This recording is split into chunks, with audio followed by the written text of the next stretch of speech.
45 seconds.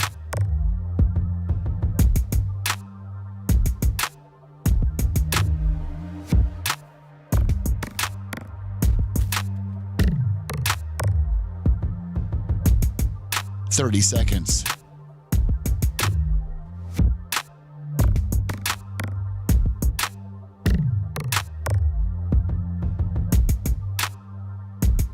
The show will start in 15 seconds, and this is your last audible warning.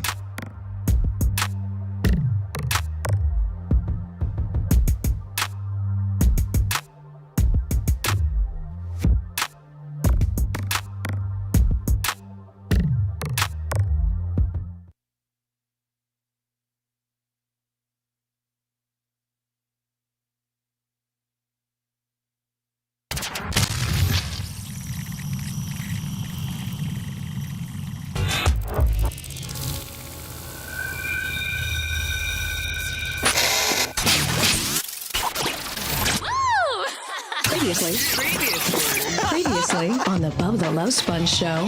But you're able to snap a picture, you and P. Diddy. He's got his arm around you. You got your arm around him, you know. Of course. And now all these lawsuits are starting to go down, and you got a picture of you in the same room that the freak off that's been documented. The freak off went down, and all kinds of bad things going. And all you got to say is, P. Diddy, my butt is worth $50 million. Is that how you're going to explain it to your other outlaw brothers? Yeah, Gene would be like, "Let me tell you something, outlaw brothers. They ain't nothing to Hampton, but I got a chance to make us $10 million. Free choppers for everybody." You're listening to the Bubba the Love Sponge show. Broadcast rights for the Bubba the Love Sponge show have been granted to this station by the Bubba Radio Network and is intended solely for the enjoyment of our listening audience. Any rebroadcast, retransmission, or other use of this production without the express written consent of the Bubba Radio Network is prohibited.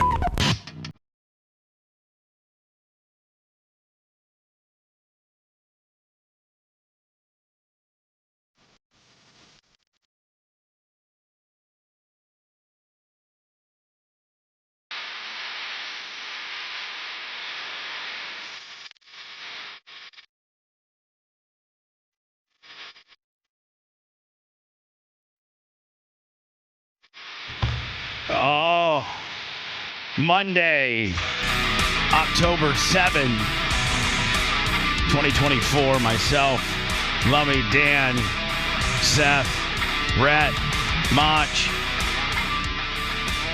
in the studio today, and probably I am begging for your patience. Being Bubba Army, probably the majority of our Bubba Army. Not in the state of Florida, certainly not in, Tampa or necessarily the West. I mean, although probably a lot, our number one state, Lummy, with regards to listenership and viewership is Florida. I think our number two state's New York. Oh, nice. But we are, as much as we had, not catastrophic, but as Dan said, as he is now assessing what Helene, is it Helene or Helena? I think it was Helene. Helene. Helene came through here and hit about, what's Big Ben? About maybe 150 miles from here? Probably closer to 2, because Gainesville's like $120. Yeah. So maybe like 200 miles. It made direct, Helene, whatever. She hit about $175 to 200 miles from here, and being on the south side of a hurricane is horrible. And well, except on this coast. On this coast. On the other coast, being north of it's horrible. So Steven's going to satellite, and that's going to get pummeled. Yeah, Steve always just making the wrong choices. Everybody's evacuating already? Well, oh, man. Dan, that's what some are. So hold on. So oh hell, Dan. The poors get left behind. Dan came in this morning and was like, because listen, we got Milton, and Milton is a Bruin, and by 80 or 85% of all people that predict hurricanes and the spaghetti models and the National Hurricane Center. You mean like real people, Bubba, or the people on Facebook that post the track and then they try to break it down? No, like real people. Okay. Like large penis Dennis Phillips. Oh, yeah. Fox 13, like the American weather, like the National Hurricane Service, the, Fox Weather. They're 70% of the spaghetti models have a direct hit on Tampa. And now within the last day, and I guarantee you everybody in this room has gone and checked and checked and checked. And sometimes they'll move it a little bit south, which is by where we live standards, our best case scenario is that it hits south of the Sunshine Skyway Bridge. Like if we can get it to hit. Do you feel wrong rooting for it to hit other places? No, I don't. I mean, you have to, but it feels wrong. I know it does. I feel. But I don't, because it's not, I don't know. I guess that's at just the end of the day, you're wishing havoc upon somebody else. Is that just the deal we have with Florida? Is that just someone's going to get it? So yeah, why if somebody? So here's the deal, man. To be on the north side of this hurricane, BVA $200 super chat. Yeah, we might need it. As you know what, Lummy, as much as a GoFundMe account that I promoted for Captain the Creamsicle. I mean, our building was built in 1978. Are you going to sandbag? No, I'm not gonna. I mean, I don't think it really works. Well, you know how to do it though, right? Yeah, you put a tarp. You put plastic first, right? You put like Viz Queen or like a 4 mil sheet of plastic over the opening that you're trying to preserve, and then you sandbag that area. Because sand doesn't do anything to stop water. I mean, it just it's good for making sand castles and getting in your eyes, but it's holding the plastic against the wall. It's holding the plastic against the wall. That might not be, But here's the deal. People don't understand that. A lot of people just buy sandbags, fill them up, and put them in front of the door thinking it's going to do something. They don't realize as soon as all that sand becomes saturated, then it's just, it's wide open still. So here's the deal. Realistically, we only have the back door, the garage doors, the mic processing door, the side door, and the front doors. That's 5? That's 5 doors. But I think being a warehouse, Lummy, I don't know that how water airtight, the rest of the sides are. Yeah, those probably aren't the best. Yeah, so what I'm saying, I think you have to line the entire building. Yeah, I think you'd have to line the entire building. Wow, which would be tough. A lot of work. A lot of sandbags. Here's the deal. Now, the reason why it's so much work, Lummy, if you and I could take both of our pickup trucks and go pick up pre-made sandbags, it wouldn't be nearly as bad of a deal. But you got to go down there and schlep the sandbag yourself. Exactly. And that, and fill it. Yeah, you got to fill it yourself. The DIY sandbag sucks. And so, you're already exhausted from filling 100 sandbags. And then you got to come and now place them all. So you're, triple handling them in some instances. Have sandbags ever saved a home? Did somebody ever go, oh, my God, if it wasn't for these sandbags, I would have lost it all? If there's homes that got like 2 feet of water and they were properly sandbagged, they got no damage. Yeah. Especially the concrete ones. Yeah. So, anyway, Macho Man did, and his mic is open, he does have an elevation app on his phone, and standing right at our studio door, at the door of the studio, he said it was, did you say it was 16 foot or 11, Macho? 16. 16 foot above sea level. Oh. Now, is he holding the phone like at the floor? Okay. Or just that location is 16 feet? Well, you know what? You make a great, so call it 13 feet. Call it. Say that if he has a chest high, he's 4 foot. Yeah. So. Or is it just by location? Is it by the No, I think phone itself? I think it's by the actual phone itself. So call it 13 foot. I think Dan's correct. I think it's location. If it's location, then it's dead on. Okay. So here's the deal. We're exactly a mile from water. That's pretty far. I thought you were closer. No, we're exactly a mile from water. So, and it's got a lot of buildings and canals and other places to wreak havoc before, and including Lummy, they had, like highways too. So I mean, that all. I think, Dan, if you put an object in front of water, it displaces that water a little bit, does it not? I mean, does it absorb? I mean, like, all it deflects it. So, it sometimes is like it makes it worse other places. When there's construction, it's built up. The high place doesn't flood, but everyone else gets all their water. So, So if you're high up, that's good. If you're a mile from water, that's good. You got to hope that the natural, water drainage systems here don't back up and go backwards. Well, where we're probably most vulnerable is the pond. Wouldn't you think, Lummy? Yes. That's probably where we're... Now, should I get a trash pump, Lummy, and try to drain the pond? Yeah. Dude, if you could drain the pond now, that would absolutely help. Yeah, but where am I gonna drain it to? You're gonna drain it to the next door. Yeah, but that's gonna fill up and then come back into ours. Yeah, so you got to understand, we're all connected. All right, well, all of these ponds are connected. So if we drain it to the pond next door, it's just gonna backflow back into our area. Well, how far can this hose go? I mean, I'll drive it out to West Shore if you guys want me to leak some water there. Seth out there driving a hose. I think draining a pond would be good content, actually. All right, let's be serious here, guys. Okay, we're gonna die. Daniel Orfel, let me 25 on the PayPal. Danny Warfel? PayPal. It's Daniel Warfel. Daniel Warfel. Not the Danny Warfel. Yeah, not the guy that the Gator legend. Well, yeah, but did nothing in the league. Zero. 25 on the PayPal, Venmo, Cash App. So hurricane. So Dan, you walked in, and in a real. So, Dan, I will tell you this: somebody did write a new song for you today. Oh, really? Yeah, it's just everybody's got AI now that I've showed them how to do it. So they plug in their favorite songs, and so. Well, you really did upload all those songs to YouTube this weekend. Well, I figured. Here's the deal. I thought somebody got hacked. No, but here's the deal. Why not?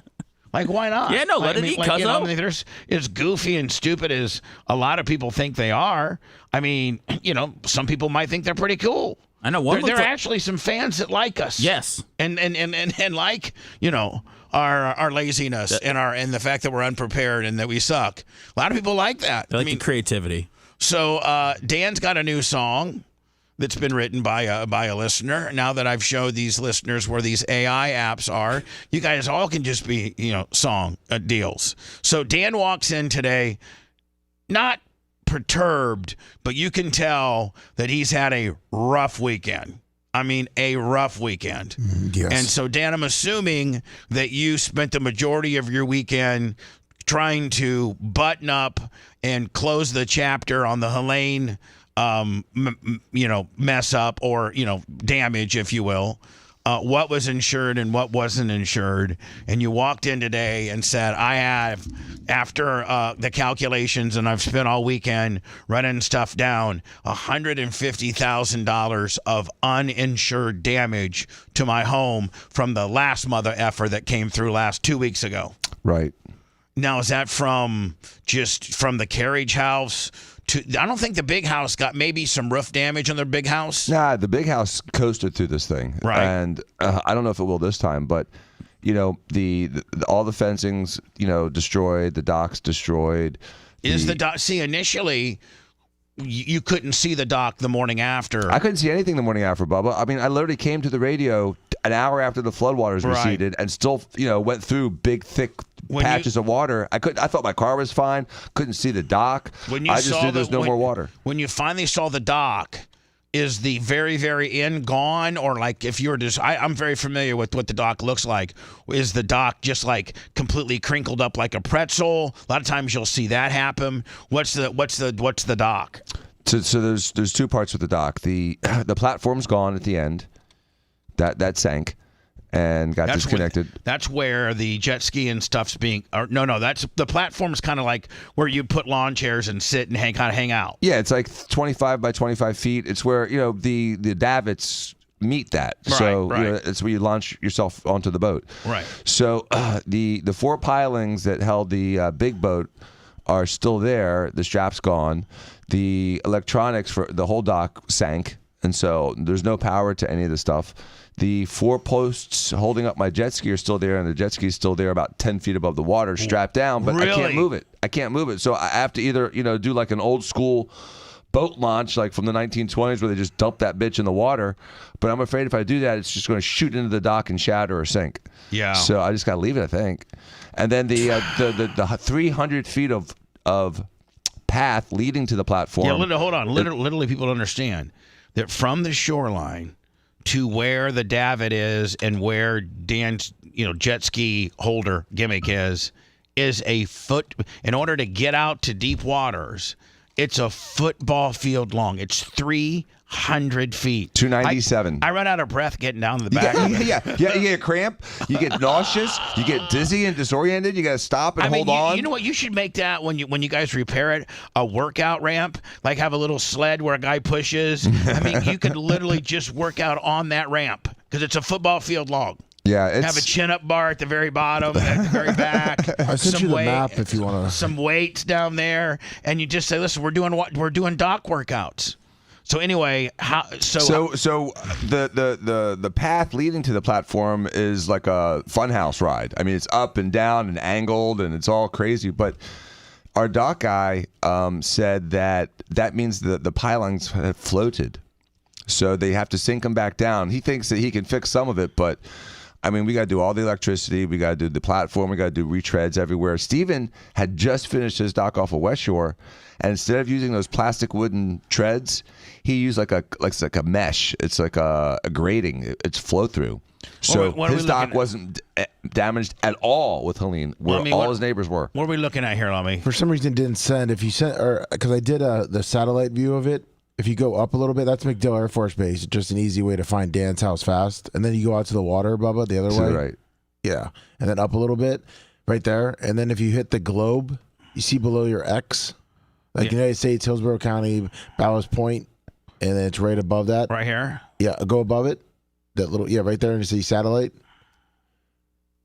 And then there's Dr. Dan's dock. Right here or right there? The lower one. The upper one's destroyed too. That's the neighbor's dock. This is the community, the homeowners association dock. Right. So for a certain percent, I think it's for this neighborhood right here. Yes. So for this neighborhood right here, and they're real territorial, man. If you don't live in that neighborhood, they'll kick you right off that dock so fast it's pathetic. Oh yeah. So this dock right here is this neighborhood. This one's gone. Gone. Right.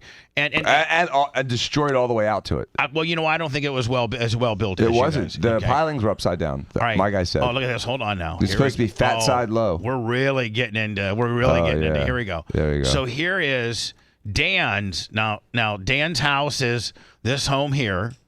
And then this back here is his carriage house. Here's his pool, and here's this miniature runway that you can land a Cessna 172 on. Yes, exactly. So this is just like an aircraft carrier, right over the ocean. Right. So this is Dan's actually driveway. So now, what'd you say? Water got up to about right here? Oh, right up to the front. Right here. Right up to the front, where it comes up a little bit, where it rises. Yeah. Right up to the top of the edge of that. All right. So when Dan wants to utilize his dock, it's a little bit of a pain in the ass. He got to go across the street, but he just walks his happy ass on down here, and then this is where that's Steven's boat, and this is where Dan's jet ski is. Yes. Now, how much of this right here is messed up? Oh, the whole thing. The whole thing is a big zigzag, and angled too. So I mean, it's really sketchy to walk out. There's stuff missing. This platform done. Gone. How about the boat? The boat was at Steve's house and made it. Now we trailered the boat and launched it.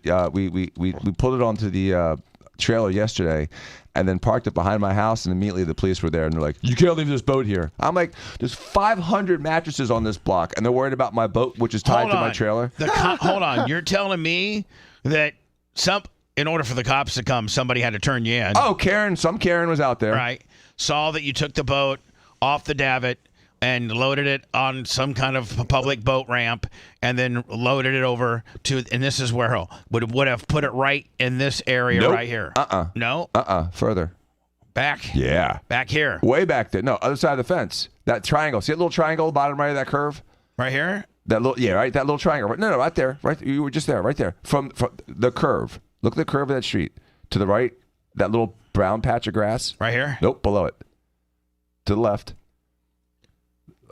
4 inches to the left. Where Adam Street pretty much says. Yeah, Adam on Street. Adam Street. That's where you put it? Go down, straight down, right there, that patch, right there. That's where I put it. Now, do you own that? Yeah. Okay, I'm sorry. The reason why I wasn't over there is I didn't think that you owned that. I know, it does look like the property line cuts off. Yeah, I thought that maybe. I own that whole wedge I own. Oh, you own this whole wedge? Yeah. Oh, okay, cool. We could be storing all kinds of stuff over there. Yeah, All right, so the police were there. Some guy's walking dogs like, hey, the cops are in the back. And then by the time I walked back there, Steven's calling me like, I'm on the phone with the police. I'm like, oh, Jesus. So what's the final outcome on that? Got to move it. All right, so why don't you just put it right here? Why do I want that bitch floating around my hot property? I'd rather it float around. Tie it to a tree. Oh, there you go. So it's one of these big trees. Chain it, literally chain the axle, to a tree. That's not a bad idea. I mean, for real, get a big log chain. Go back in the back, further back in like that big oak back there. Or right here, right, like back or one here. Tie it to a tree, just get a big log chain and a pretty sturdy lock, and even double tie it. Like tie the front and the back to two trees. Whatever. Yeah. So then they can't move. Then they can't move. Right, can't swing. Yep. Do the same thing to your jet ski. Because your oak trees are close enough together that you're right in the back. Yeah. I have two giant ones back there that could be tied to. Right. I could put it in between them. Or you could do if you didn't want to is get a how the tie downs for cars that they use on flatbeds. Oh yeah. The big cars use that. Yeah, the big straps. That would be more economical than chain. Is just get those big ratchet straps. What are we doing? Moving Dan's dock over here? No, we're moving the boat. We're moving the boat. So now, Dan, that's retro. That's Helene stuff. That's Helene stuff. Right. So all that riprap's tore up. It's all degraded. The fence is gone. Steve's whole back is gone. The other fence there is gone. His jacuzzi was in that see that building to the north of him, right there. That's where his jacuzzi was. That's where his jacuzzi was. We saw pictures. Yeah. How bad a damage did Daddy Joe's place take?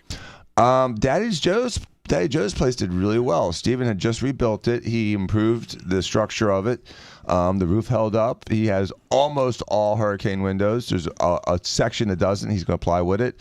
And like I said, his dock was the only one on the block that didn't get messed up. Nice. Probably because he has spent the last year remodeling it, and they've coded it out, to today's code standards.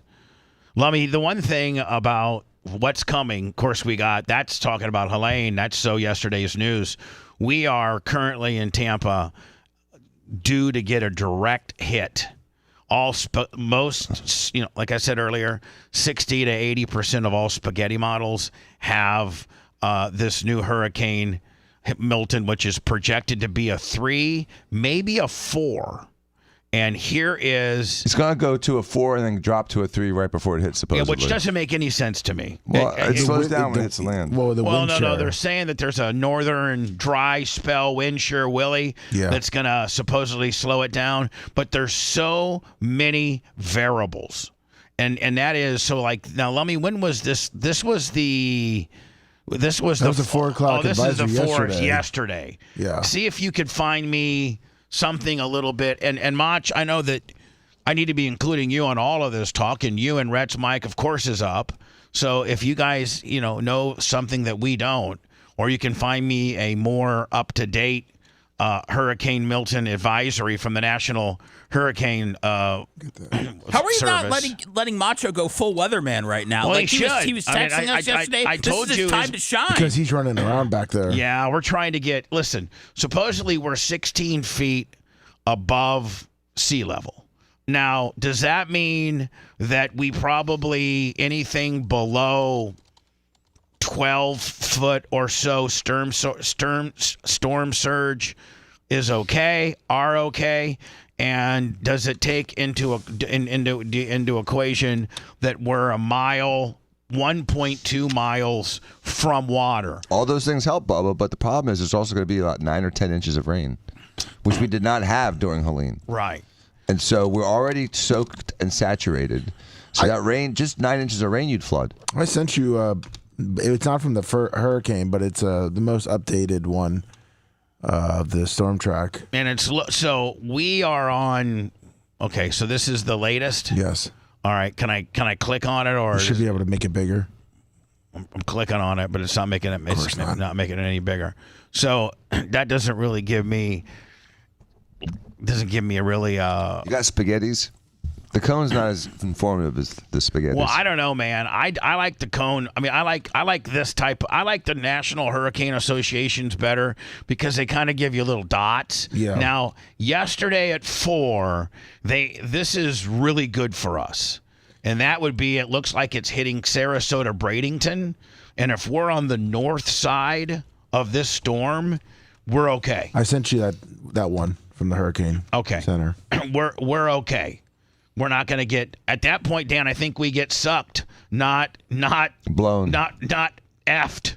Yeah, it's not blown in; it's sucked out. We don't get. You're not going to like this one. Hold on, we don't get an enema, Dan. We get sucked out. Right. Now this is the latest that came at 4 a.m., which is an hour and a half ago. This is the 5 a.m. That's 4 a.m. Central. So it's 5 a.m. This is 5 a.m. All right, so let me get rid of that one, and this is the latest. Yes.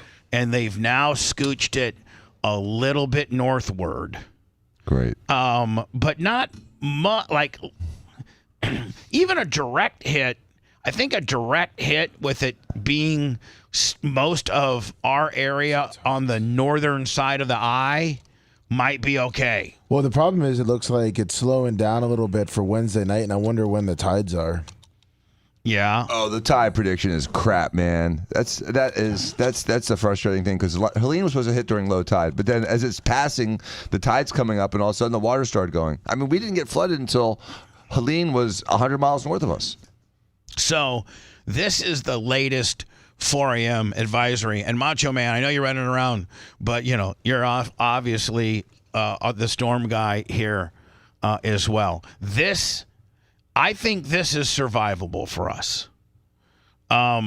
Who's us being the studio, or are you talking about us being Tampa Bay? Who do you mean by us? I mean, I think like from St. Pete north, this is survivable because it still looks like it's hitting the Sunshine Skyway. Like it still looks like it's going right up the Skyway. Let's use the Sunshine Skyway as the survival mechanism, and that is if it hits the Sunshine Skyway or below, I think that I won't say okay, but it's not as catastrophic as if it hits Clearwater or Tarpon Springs. It looks like we might be okay because low tide's 2:27 on Wednesday. AM, PM. 2:27 p.m. So low tide. What's the difference in the height of the tide? Good question. Depends on the moon. It's about 5 feet. I'll send you. It looks like about 3 feet. So 3 feet. So if you're at low tide, Dan, and it's a 10-foot surge, and you're at low tide, it's really a 7-foot surge, correct? It's from the mean high tide. So yes. So I sent you what the tides look like. The storm surge is calculated off the mean high tide, and that changes every day because of the moon. So it's around 3-4 feet. All right, this is the this is the tides. This is the tides. The tide chart. Tide chart. Scroll down a little bit, and then that right there. Right here. Yes. All right. So we're looking looking at some small ones and big ones. So we're looking at what? We're looking at what Wednesday. Day? October 9th. Wednesday. Okay, this is high tide. That's low tide right there. That's low tide, and that's at 2:27. Yes. How many feet does it say on the left? This says 0.4 feet. 0.4 feet. So where's this put you at right here? That's midnight. That black line's midnight between Wednesday and Thursday. All right, and that's when it's gonna. I mean, what time are they saying this thing's gonna hit? They've changed it. It was going to be Tuesday morning. Now it looks like it's right probably Wednesday night. Mm-hmm, it looks like it's, Wednesday. Like sunset. No. Later? It's supposed to be sunset. Last night they were saying like around 6 o'clock it's going to hit. All right, 6 o'clock. 6 o'clock Wednesday. Lummy, where's that put you at? Like right here? I would say there, 1.4 feet. And so if it goes 8 o'clock, boom, high tide. Yeah, 2 o'clock, 2 feet. Yeah, 2 feet high tide. Yeah. Yeah, well, I mean, that's not that big. No. I mean, 2 feet. But they are saying, I guess, storm surge 8 to 12 feet. Okay, I think I think we'll be okay. So 12 plus 2 is 14. So you now should be good. So now you break down wind. Now you break down, the wind. And I think that when the one came by a couple years ago, Lummy, and talking about the back carport. Irma. It was I think it got up to 90 gusts. Okay. Like up to 90. So I think the building survived 90. So if this hits us as a direct hit as a 3, what does that mean? $120? $115? Now is that sustained winds? Yeah. That means 120 is like a sustained for like a half hour. That's a lot. I don't know who can survive that.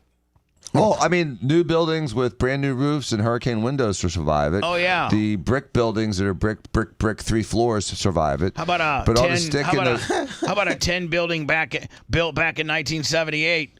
I don't. Is this hurricane rated? Is it to 150 to 120? Back in the old days, they were making them to 120. So this probably will be okay at 120. 120, yeah, when it was brand new. But what's something that's 19? How old is something that's 1978? Oh man, it's 40, 46 years old. 46 years old. Something that was built 46. You don't think those screws haven't loosened up a little bit? They're rusted tight. I don't know, man. They're rusted brittle is what they're doing. So a screw that's rusted, Lummy, I think loses its integrity of strength. It sure does. Yeah. That's not good. I don't know, man. Anyway. So a Cat 3 is 111 to 129. So now, 120 mile an hour winds is sustained. Yes. So now, Seth, so this is, and again, this is all going to change. This is just like Charlie. Was Charlie in 07? I think Charlie was 05, 06. And remember, they had Charlie just like this. Just like coming straight up for us. Identical to this. This is absolutely deja vu of Charlie. And they had Charlie direct hit, batten the hatches down, grab little Sammy, and make it to the highest ground you can. We're screwed in every way, shape, or form. And then we went to bed, and it was supposed to hit in the morning. And in the overnight, it did a Beckham bender and went down to Port Charlotte out of nowhere. And then into Orlando.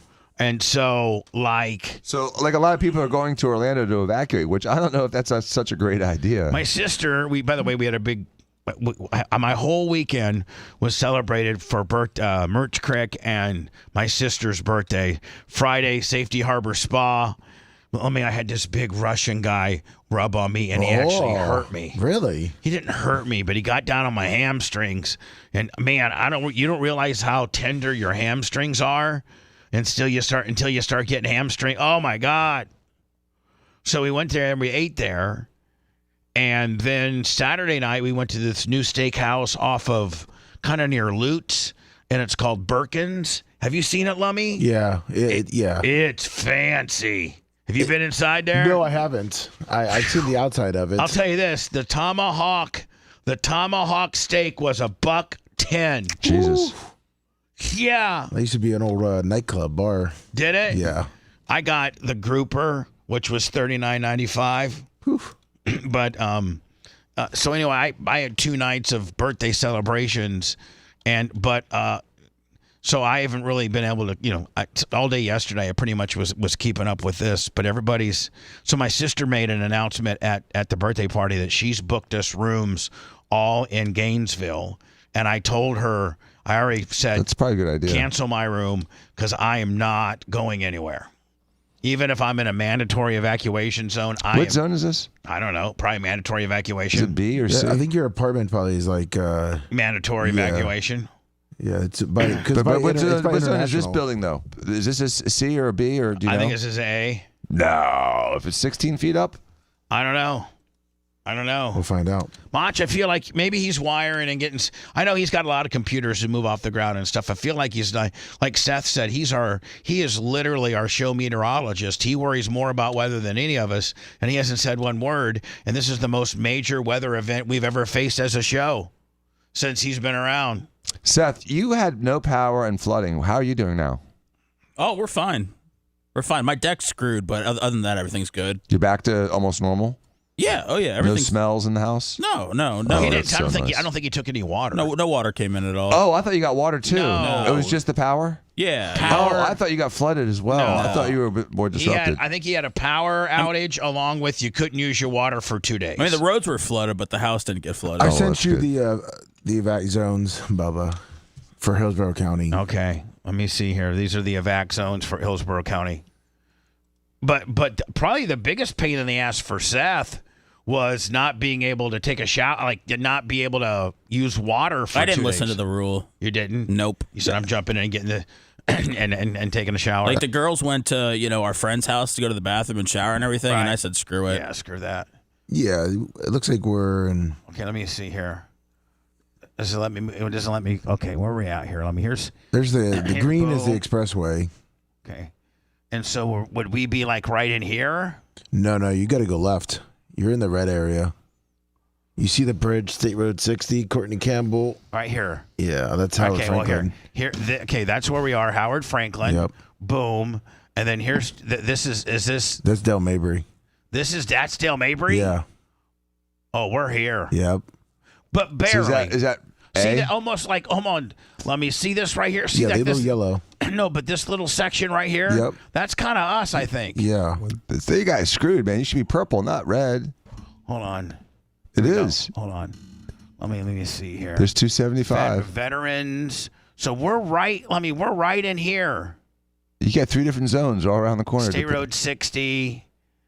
It doesn't The really. airport's in A, so Where's airport? the airport's The the big airport's square. A? Yeah, it's a big square red building, right? The big red square. Okay. Where? Right here. Right here. Yeah. Yep. That's the airport. Yes. All right. So then we're right here, right there in kind of the yellow.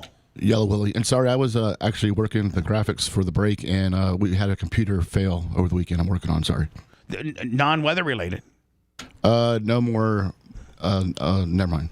Rat related. It's either weather or rat related around here. I think some toddlers were playing around this weekend. You think what?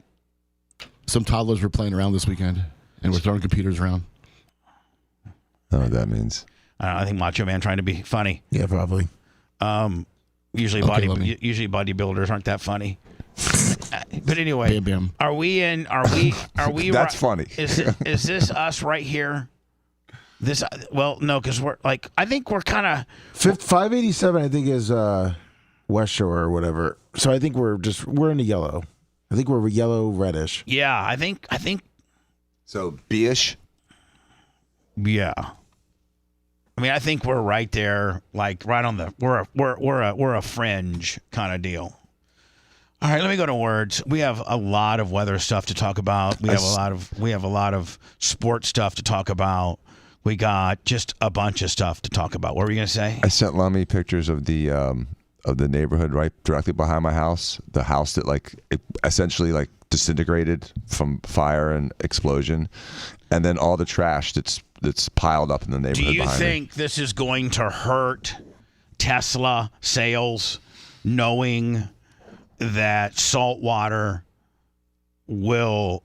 And they said regular water won't do that to lithium. It's the salt water that does it to lithium batteries, causing them to start on fire. Do you think that puts a huge damper on electric vehicles in saltwater areas? Well, we learned that electric vehicles don't like the snow, and apparently they don't like the salt water. So I guess you can drive them in, Arizona. But I mean, there's not a lot of places left. I mean, you got your most recent purchase was a Cybertruck. Yes, but my Cybertruck is designed to be water resistant. Some of a Tesla 3 isn't, and sits a lot lower. So if I jack my car up and pressurize the battery compartment, then I'm not blowed up. What's pressurize the battery compartment mean? There's a setting on it called Wade, and it lifts the truck and then it pressurizes the case that holds the battery. So if there's pressure in there, water can't seep in. That's how it keeps the water out. Kind of like an air compressor where it blows it out. It keeps the pressure inside, so it keeps the water out, which is I think a brilliant idea. Can you have that on? I don't know. All the time.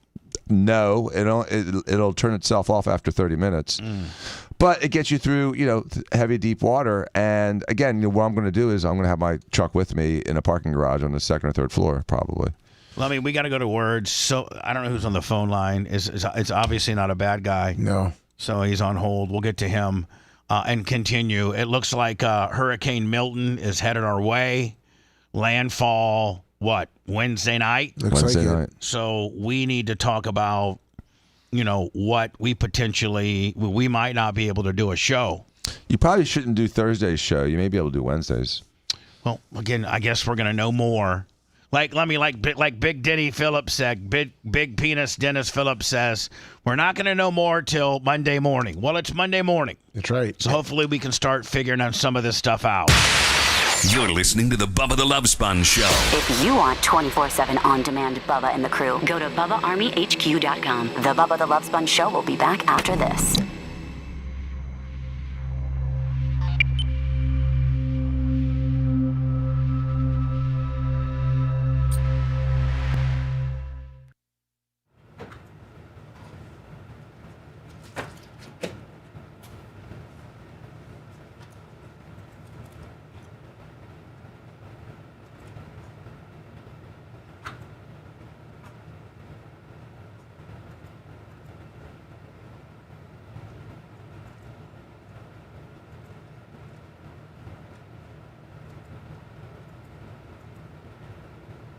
You have to resend them to me. I didn't get them. Morning, Honky Can Kong. It's Crack Chris. Good morning. Dan Orlando. Sponsored by these value partners. Yeah, we got the cameras fixed. Last Hey, week, long Milton, shots. Executive Chief Meteorologist Dennis Milton. The latest on You're knocked out. Hurricane Milton, winds of 90 miles an hour, moving Yeah, I'm east taking at 7, and it is most of the stuff from the first clearly one, just bringing it with getting me. better organized. It's going through what we call Hey, rapid intensification, and unfortunately, that means this thing is going to be easily a Cat 3 and probably a Cat 4 later tomorrow. And it's even potentially could even go as high as Cat 5 for a period of time. Now, eventually, as it moves north closer to Florida, it is going to run into some shear, and some pretty strong shear at that, which is going to limit, and for that matter, weaken this storm as it gets closer to landfall. How much it weakens is still in question. Yeah, it's echo though. They keep changing it, so it's hard to get too crazy. I have everything ready to go. It's just a matter of loading it. My truck and taking it. This will be a powerful hurricane, one way or the other. Destroyer stole. Do nothing in my house to steal, so I need motherfuckers want to come to my house. There's nothing left inside. You can take my fucking drapes. Oh, with my God, Bro Perez, good morning. And I'll put my address up there.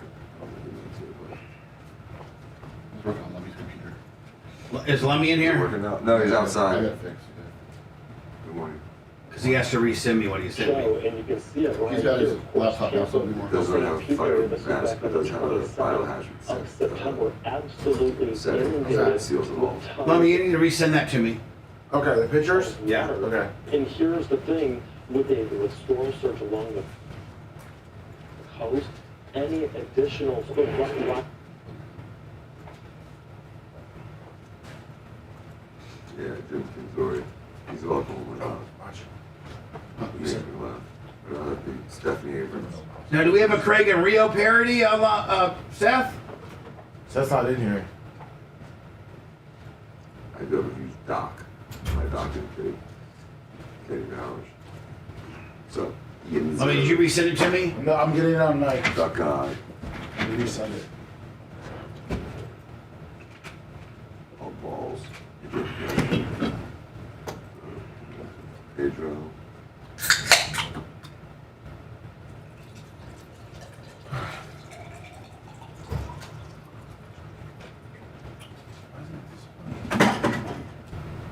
Hey, Seth, do we have a Craig and Rio parody? Yeah. Have I heard it? Yep. I Long Like Dark Knight say Brio, da na na na. Oh. The Duran Duran rant. Yeah. All right. We should probably see if we can put that up as a video. We might get a copyright strike on it, though. I don't know if he used. Oh, thanks, Rich. If he used Karaoke Willie, we might be okay. Well, I put it uploaded to YouTube. I played it on the podcast last week. Yeah, I saw it up the window up here. So I don't know if it uploaded. If it uploaded to YouTube and didn't get a strike, then we'd probably be good, right? Mommy, did you send it to me? I don't know how that's done. I have to restart my messenger. Jesus Christ. They're not coming through. I know. What happened? This computer was being worked on. Messenger. Slazer. All right. Well, those pictures don't matter. I mean, it's not as big a deal. I could really use 2 Monday night games tonight. I'm gonna call you the police. Is there 2 tonight? No. Are there 2 tonight? Yeah, my messenger is not working.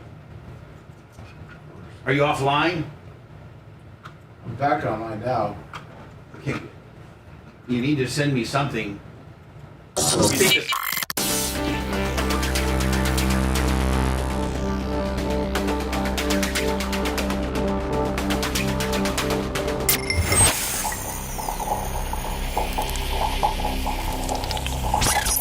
Broadcasting live from the Aquabito studios.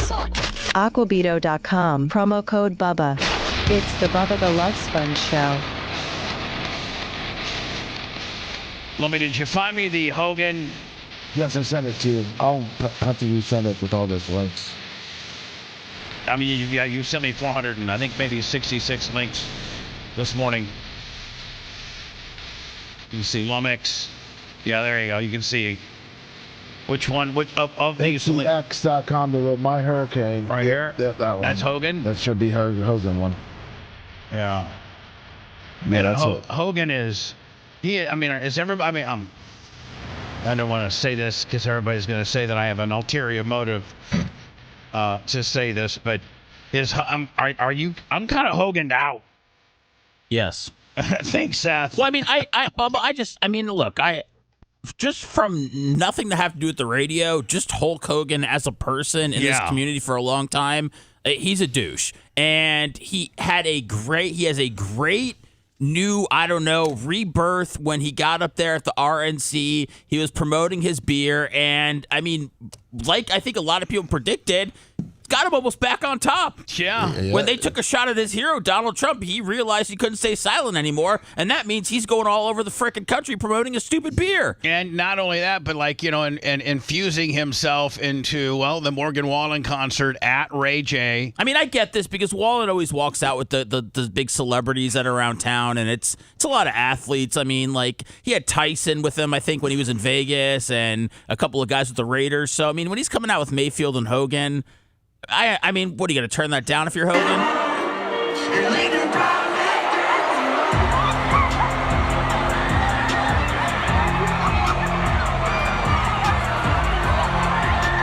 Everybody thought he was wearing a 47 jersey for Trump.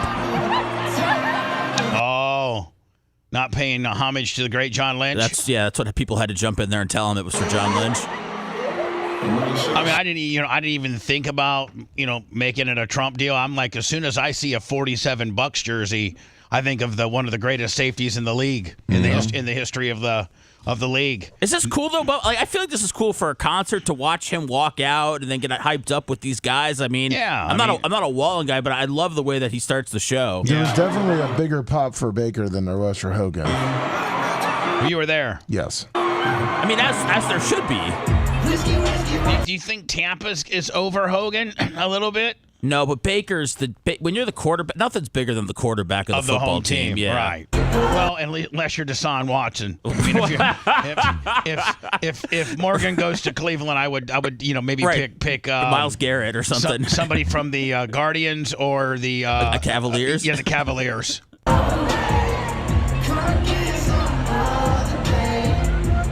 It looks like Hogan's having a hard time keeping up here. He's walking fast, Bubba. Yeah, but he needs a scooter. But he needs an electric car at the airport. But not only that, but it's like Hogan hogs it all up. and doesn't let Baker get any of the row. Oh, no, Baker's cool, man. Look at him. I mean, he's got so much swag. He's not even trying. But Hogan's trying. Yes. Well, he's trying to stand up. He needs Morgan Wallen to carry him. He doesn't have his walking stick. Look at his shirt, Bubba. I mean, he's using Morgan Wallen as his walking stick. He probably did. He rip his shirt off, Lummy, or no? No. Okay. No. Did he get on mic? No. I'm tired of seeing this gynecomastia.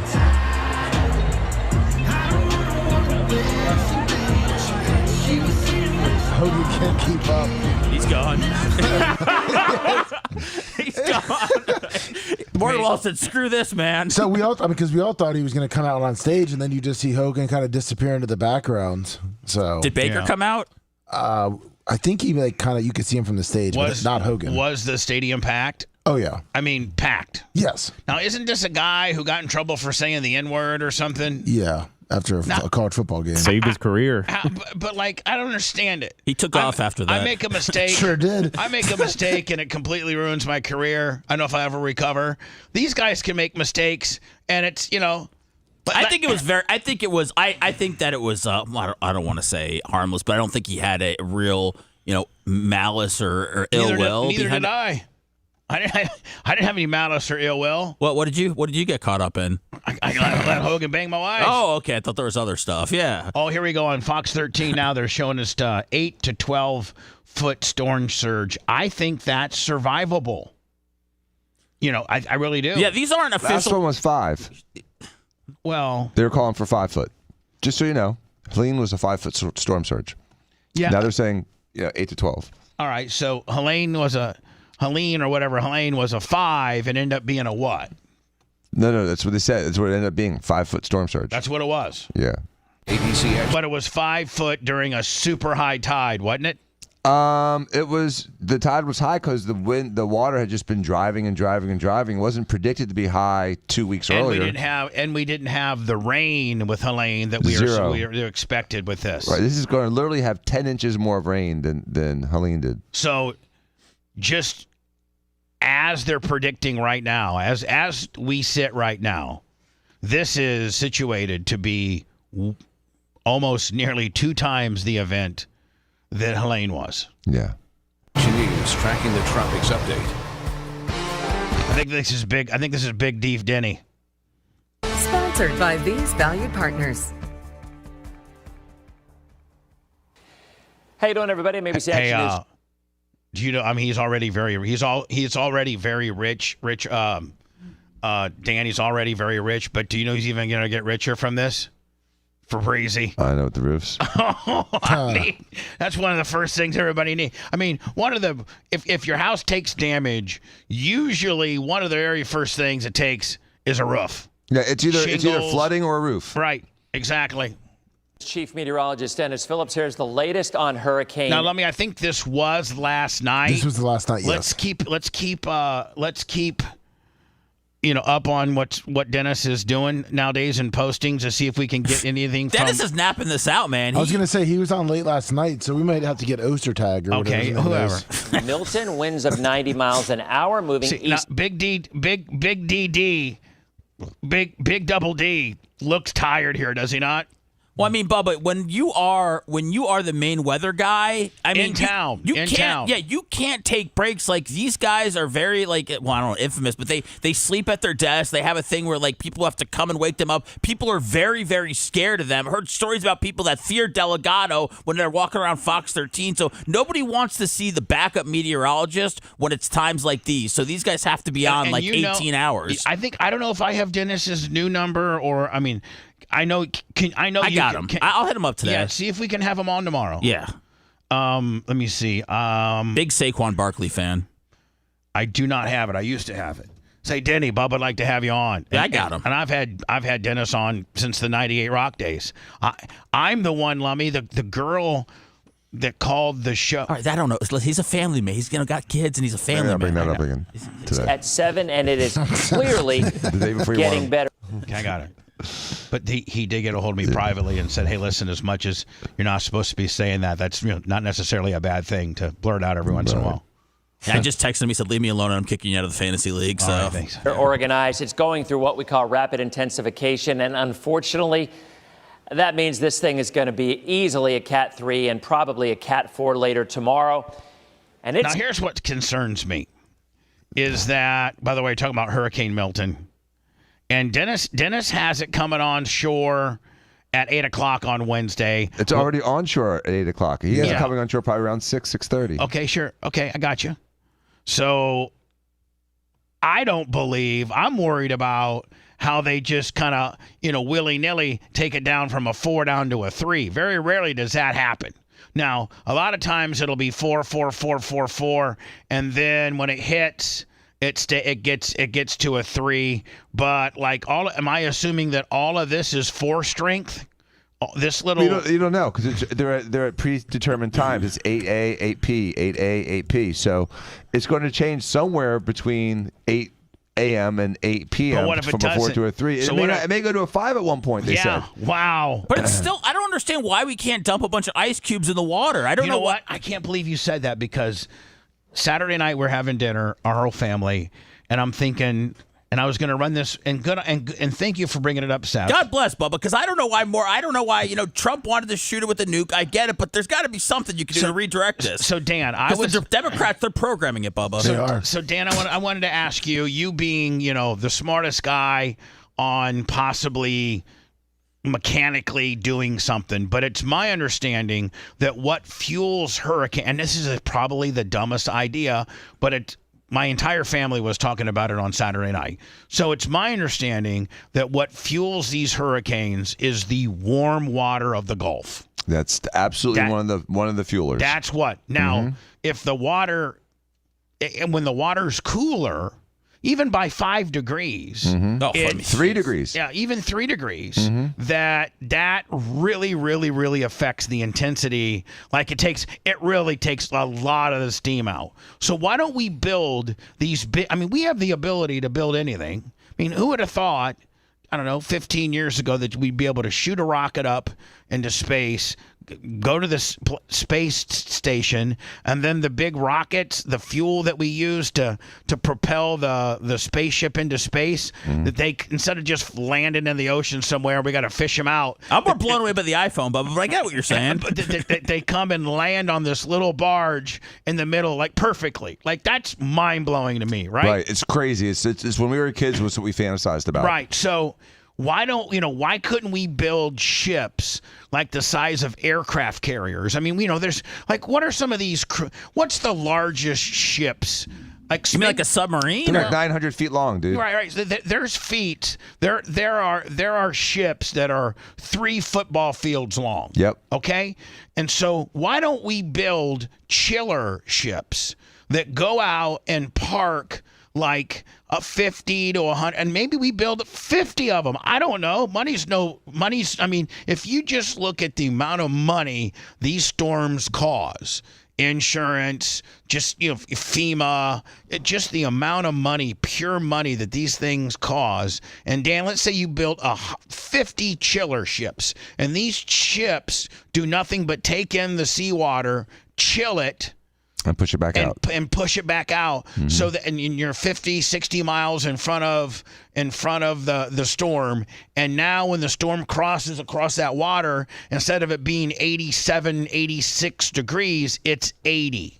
And those ships are just constantly moving, inland, trying to change the degree of water. And it turns into an afternoon thunderstorm from a Cat 5. Right. So I have two comments. Hold on, but maybe it takes a 4 down to a 2. And I don't. Again, it's just taking in water. It's chilling it super fast, which we have the technology. Going, and then it spits it back out. At 40 degrees, and when 40-degree water hits 86-degree water, it probably calms it down a few degrees. So, help me wrap my mind around. Would that just be literally throwing a deck chair off the Titanic? Well, so when it comes to throwing a nuclear weapon into a hurricane, that is like throwing a deck chair off the Titanic. And there is so much energy in a hurricane that a nuclear explosion does very little to disrupt it. So theoretically, that really will not work. The problem with cooling the water is that water has this high specific heat quality to it, which means it takes a lot of energy to change water up or down 1 degree. And so there's so much water, it's so deep that it'll be like putting 2 ice cubes in a hot Coke. It's not going to do a damn thing. And so it'd be fun though. It would be fun. It would just be. No, it would just be a waste of time. It would be a and waste money. of time. It would just. It would. And the amount of money it would cost to build these ships. Well, why not go? Why instead of your 50 chiller, submarines that you want to get, Bubba? How come we don't go to Antarctica? We grab one of those icebergs and we bring it back over here. Because by the time we float it over here, it's already melted. It's gone. Yeah. Dan, how about ice? Like, what if you had planes? You have these big planes that fly over fires and they dump this chemical. And what people don't realize is they're not dumping chemical to put the fire out.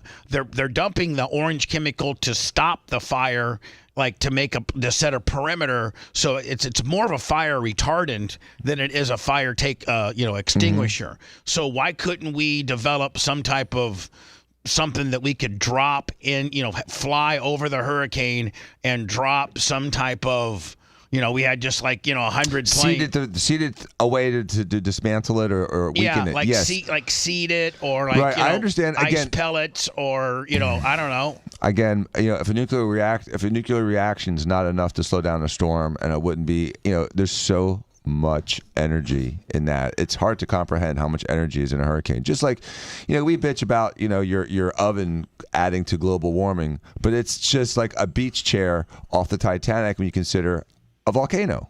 Well, I did see on the National Weather Channel, they had this one real liberal dude, and he's like, the reason why this is all happening is because of global warming and all this kind of deal. And then they went on to say that we have actually our median temperature has gone up 1 degree in the last 125 years. But in the last 300 years, it hasn't really changed. So it depends on what you start at and what point you're starting. So at 125, we're 1 degree hotter. That's what they say. Right. Does that really matter? I don't know. I mean, I guess you could probably, if you want content and you want to get everybody all freaked out, you could probably say that. Let's continue the dentist thing here momentarily. So my big ship chiller would be a joke.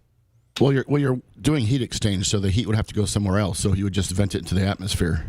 So it's kind of it'd be better. It'd be better to stir the water because the water on the. I'll tell you what would be better. Can we shoot the heat towards the immigrants? Hell yeah! I'll tell you what would be better. I'll tell you what would be better. Is it might cost a lot of money, but if the entire coast of Florida just build an aqua fence, we've seen that those things work, haven't we? Yeah, they sure do. I mean, for real. Now I heard the aqua fence for Tampa General was like $3 million or something, but we should steal parts of theirs during the next storm. $6 million homes that are destroyed. Right. So I'd invest it. Don't think in now. See, but the thing is you could $1 million for the aqua fence for Tampa General. Was it $1 million? Yeah, that's it. Yes. Dan, it'd be only like $300,000 for yours, please. Yeah, maybe 200. But here's the thing. Think about how much money that these insurance companies would have saved if they had wrapped these houses. So here's the deal, man. So, but when you build an aqua fence, you cannot build it on as an add-on. You can, but they have to lay concrete around the entire perimeter of your home for the aqua fence to sit in and for them to set the poles. So adding an aqua fence after your home was built, is a lot more cumbersome than if you could build an aqua fence while you were building the house. Just like it is to get one of those badass Generac generators put onto your home now, and have to rewire your whole home is a hell of a lot more cumbersome than having the Nash brothers put it on when you're just, in the stud process. When you're in the building process of your home and you just got the foundation laid there and you haven't even started running the electricity or anything like that, just pour in a pad for that new Generac and it's no big deal. Nope. Don't think that. You know what? John, our buddy Jeff from Generac. Yeah. I bet you he's slinging generators. Yeah, they're super busy. Generator Super Center.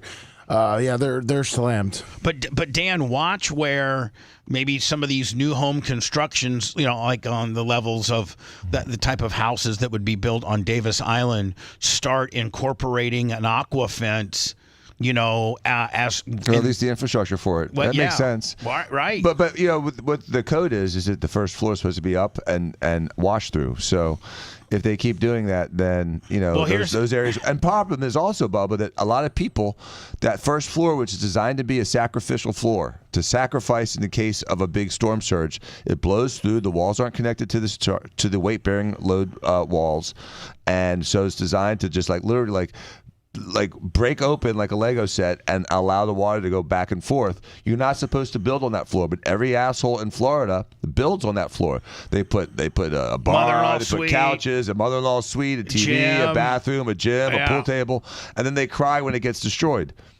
You just need to, if you build your new house up to code in Florida and you got that first ground blow through Willie, you just have to have the mindset that, hey, it's really great to have this man cave down here. It's really great to have this gym down here, but I have to know in my mind that this is designed, I could lose it all. Lummy, which gives me this, man. We may have to retrofit the BRN and make the first floor a blow through and build everything upstairs. There you go. Yeah, park underneath it. Yeah, we'll just build, literally, you know what I'm saying? Yeah.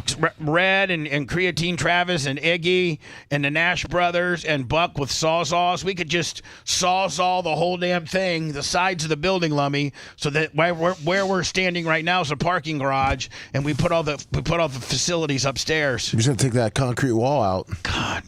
What Mach said earlier, though, makes sense, and I was just thinking about it. And you know what? That concrete wall that we have, Lummy, might help us. Yeah, I think it will. It probably does help a little bit. Yeah. What were you going to say, Dan? The Mach said something about disrupting the water. So what I think what he's trying to say is the deeper waters are cold. The superficial, shallower waters are warm. So instead of throwing ice cubes or trying to squirt some cold water on it, if we were to pump the deep water to the superficial area, if we would pump the deep to the shallow, it would significantly cool off the surface temperatures. So you just have this big tube that goes down. Just blows air. Air. If you blew air under the water, it would cause that water to rise with the air, and it would cool off the surface. I would say if you just took a big tube and sucked the bottom and brought the bottom to the top, or that. And it's just out there. You got a couple. So you got 100 super suckers out there just sucking away. Sucking's never bad for the most part. I mean, we're hoping, Lummy, that we're on the storm is south of us because it turns into a sucking event instead of a pegging event. That's right. It's much better to get sucked than pegged. At least in our world, it's not Lummy's. It's even potentially could even go as high as Cat 5 for a period of time. Now, eventually, as it moves north, closer to Florida. Dennis needs an Adderall or something. I'm just telling you, poor guy. Florida, it is going to run into some shear, and some pretty strong shear at that, which is going to limit. Is he the most tenured weather guy in Tampa? Did he come before Delgado? I think he did come before Delgado. I think he did. I think he's the most tenured weatherman in Tampa. Big DD. For that matter, weaken this storm as it gets closer to landfall. How much it weakens is still in question. Our hope is, as the storm may slow down a little bit, just a touch, there might be a little bit longer time for it to actually weaken somewhat. But let's not mince any words here, not candy coat anything. This will be a powerful hurricane one way or the other when it impacts the west coast of Florida. It is going to impact the west coast of Florida. Will it be here? Not necessarily. Anywhere in the cone of uncertainty is still fair game. The Hurricane Center. Would you guys not all agree, and every one of us have watched our share of meteorologists over the years in our hometown of Tampa?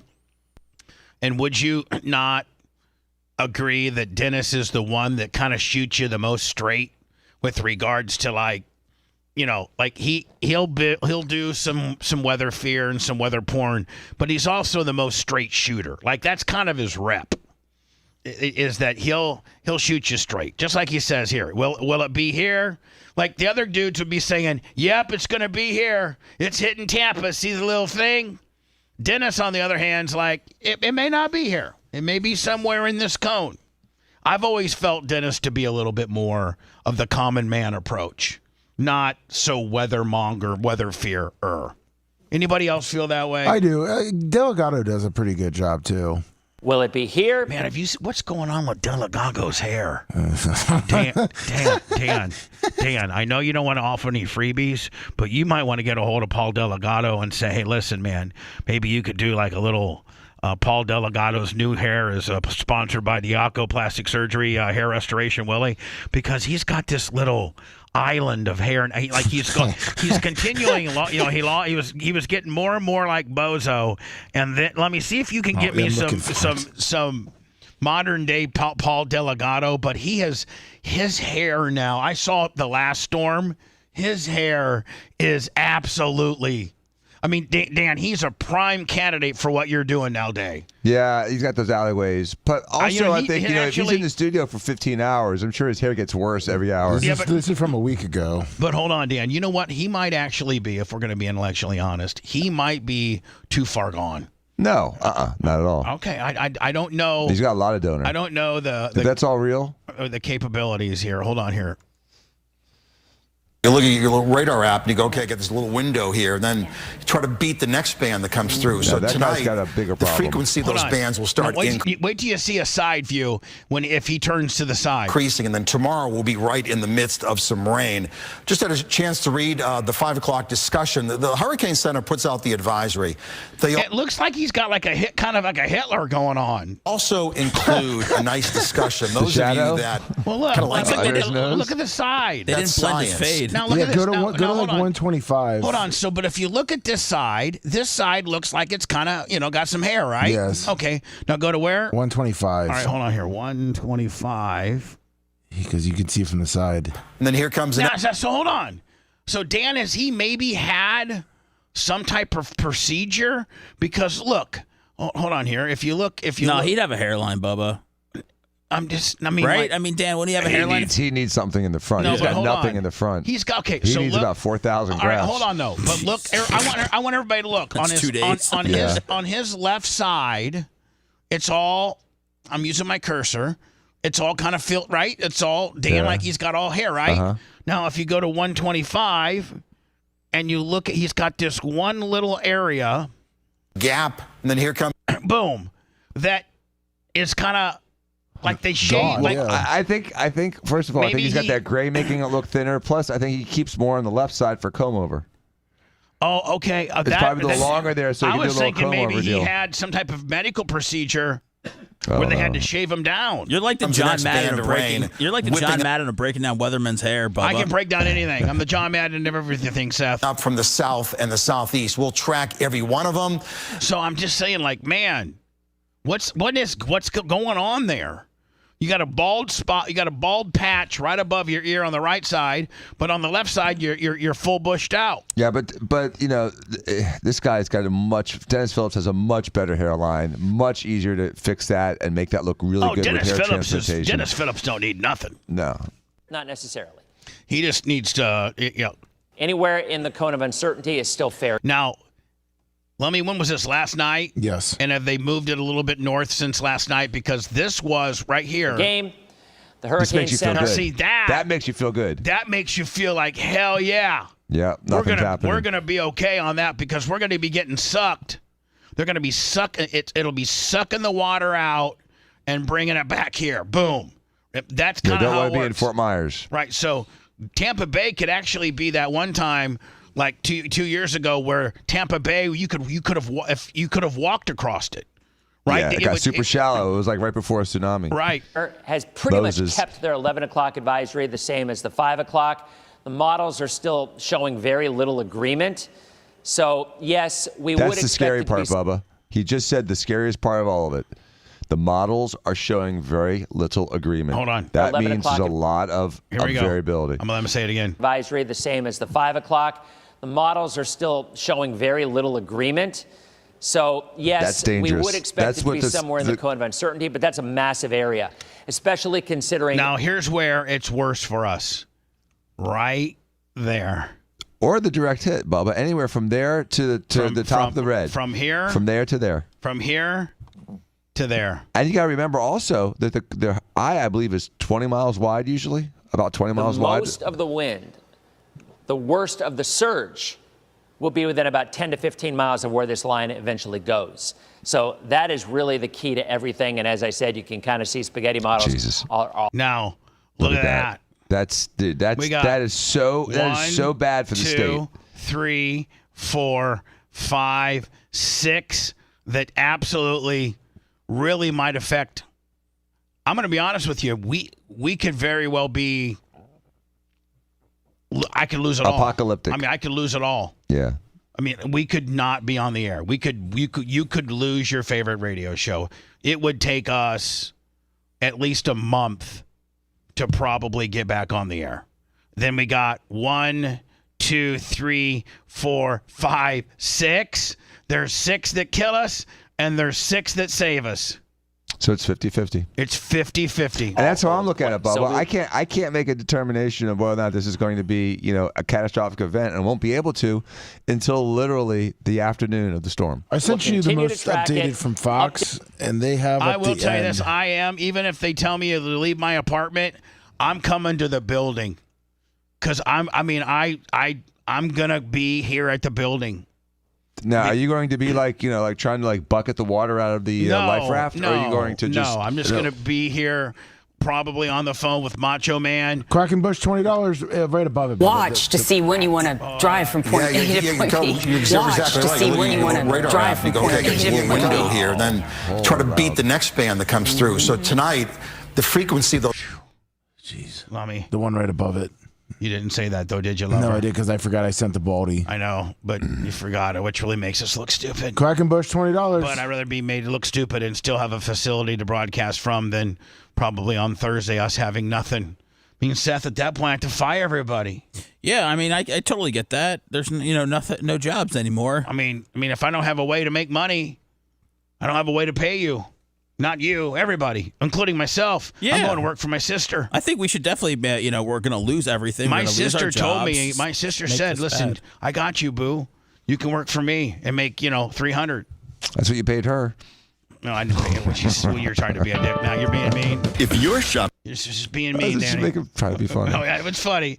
It's so funny that it hurts. Sorry. it's funny. It's all right. Let me have to. Realtor.com. Come on, man. Get off my D. I got to go into words, but I want to play this. This is the latest? By the way, it's the Bubba the Love Sponge show, and there's a 50. Listen to this, man. Oh, we're gonna do with the goats. There's a 50-50 chance that we're gonna lose it all.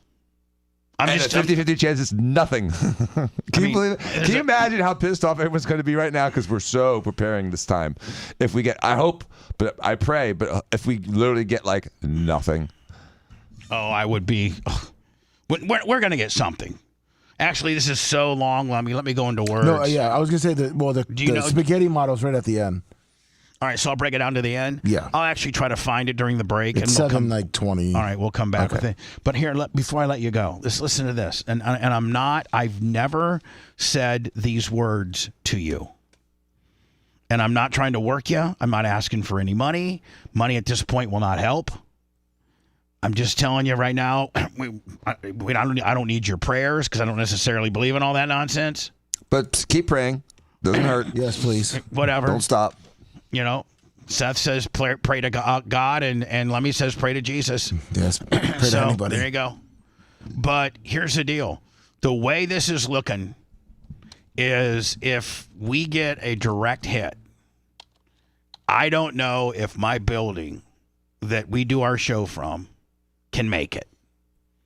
And even if the storm surge, we wouldn't lose it all because Macho Man's currently in the process of making sure everything's off the floor. And then literally if we were to get flooding in the bottom floor of the studio up to 10-foot surge, it probably wouldn't be any higher than the countertops.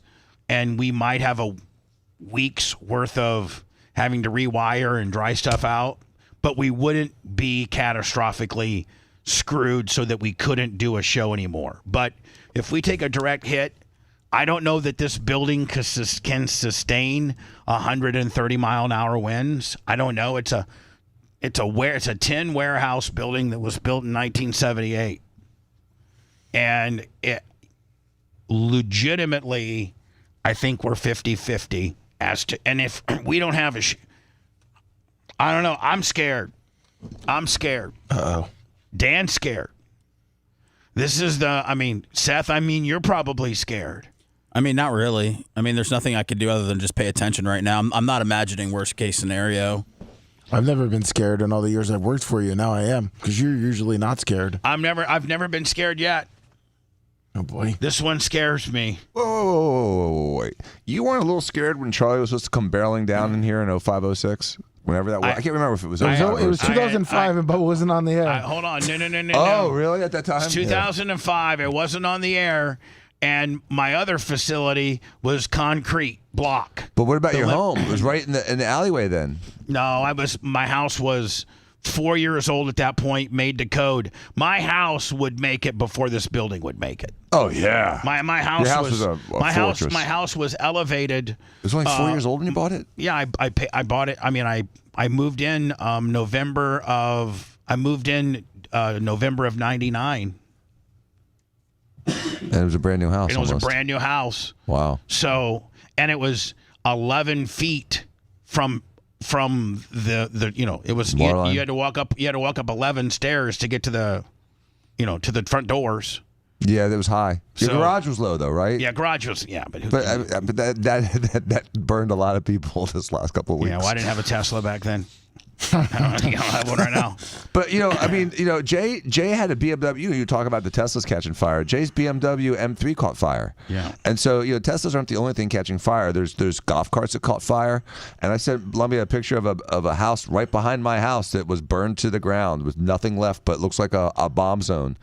And they didn't have a Tesla, so there's a lot of other reasons that can cause fire.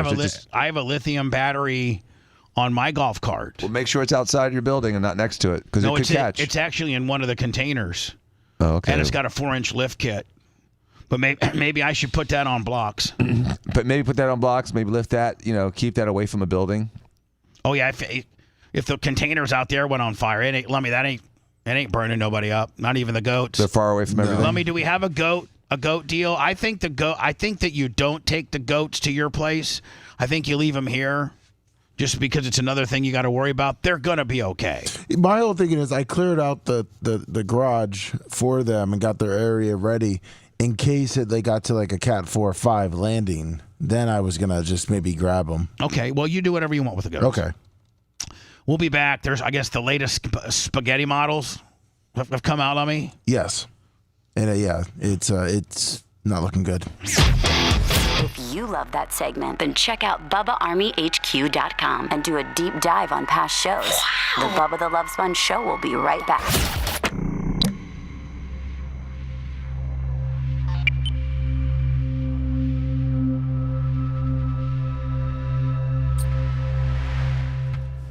Is that what they do? They just get in trouble, go to jail, write it out there? Yeah, why not? Just off a cop? Yeah. You're in jail for a week. Woo! Score. Down the streets.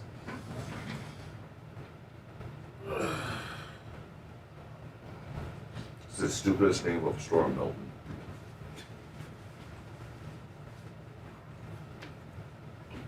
They're running out of names, man.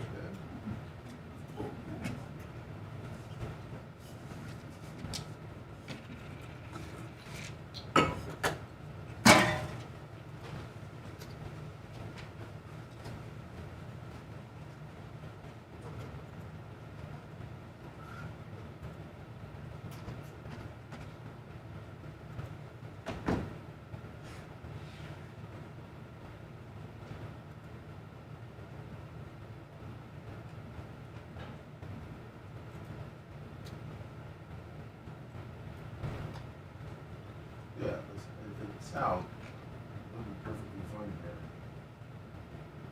Seth, check your phone. Yeah, I got you back. That's for back.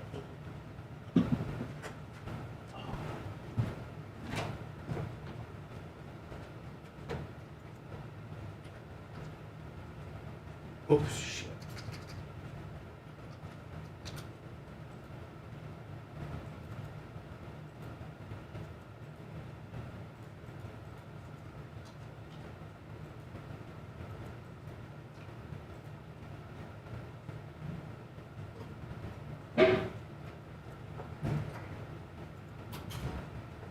Something's in the back. We have like. What's that? We have a whole bunch of that. Oh, okay, good. You put that on yours? Not right now. Whenever you get mine, because mine's getting kind of. That's why I brought it in for you. Mine's getting a little. We got some, but we do already have extras. So I want to tell you. Okay. Yeah. So tell Rick not to worry about it, Blummy. Okay. Perfect.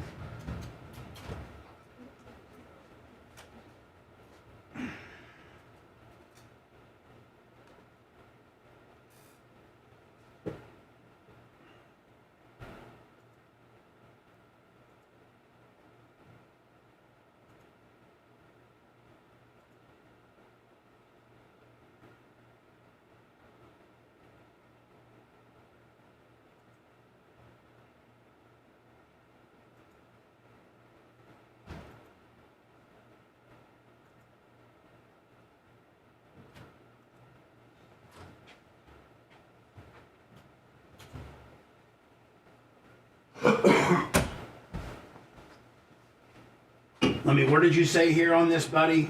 Right toward the end, just for the spaghetti model would be that's 653, then they go into. Yeah,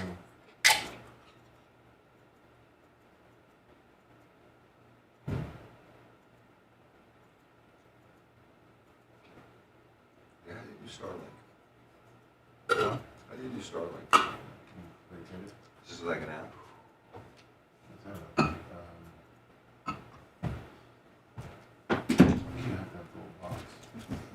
Where'd you hear that? Is that what?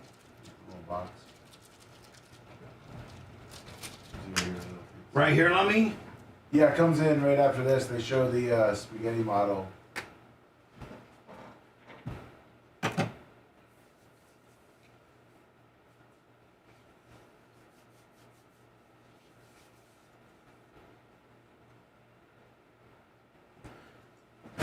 Can I promote my GoFundMe? Discounted $300 No, probably not. I started one for my evacuation fee. Well, I'm gonna start one for the show. So. Okay. Well, I mean, whatever works. I mean, whatever will keep us afloat.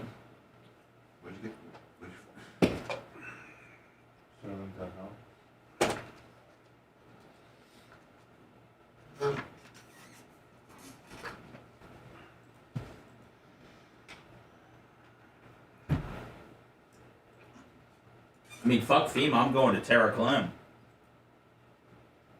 Hell yeah.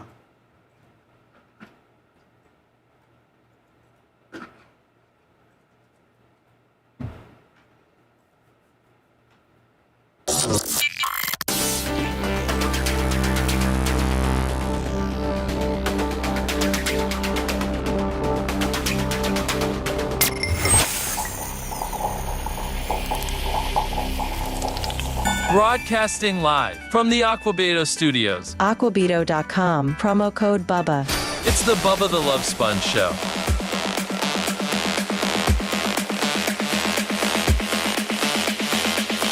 Fall can be a stressful season. The stress, trust me, we're so stressed out right now. I need about a dump truck full of Super Beat Heart Chews. The stress leads to feeling drained, and to maintain your energy levels and your heart-healthy routine, it's best to avoid relying on stimulants.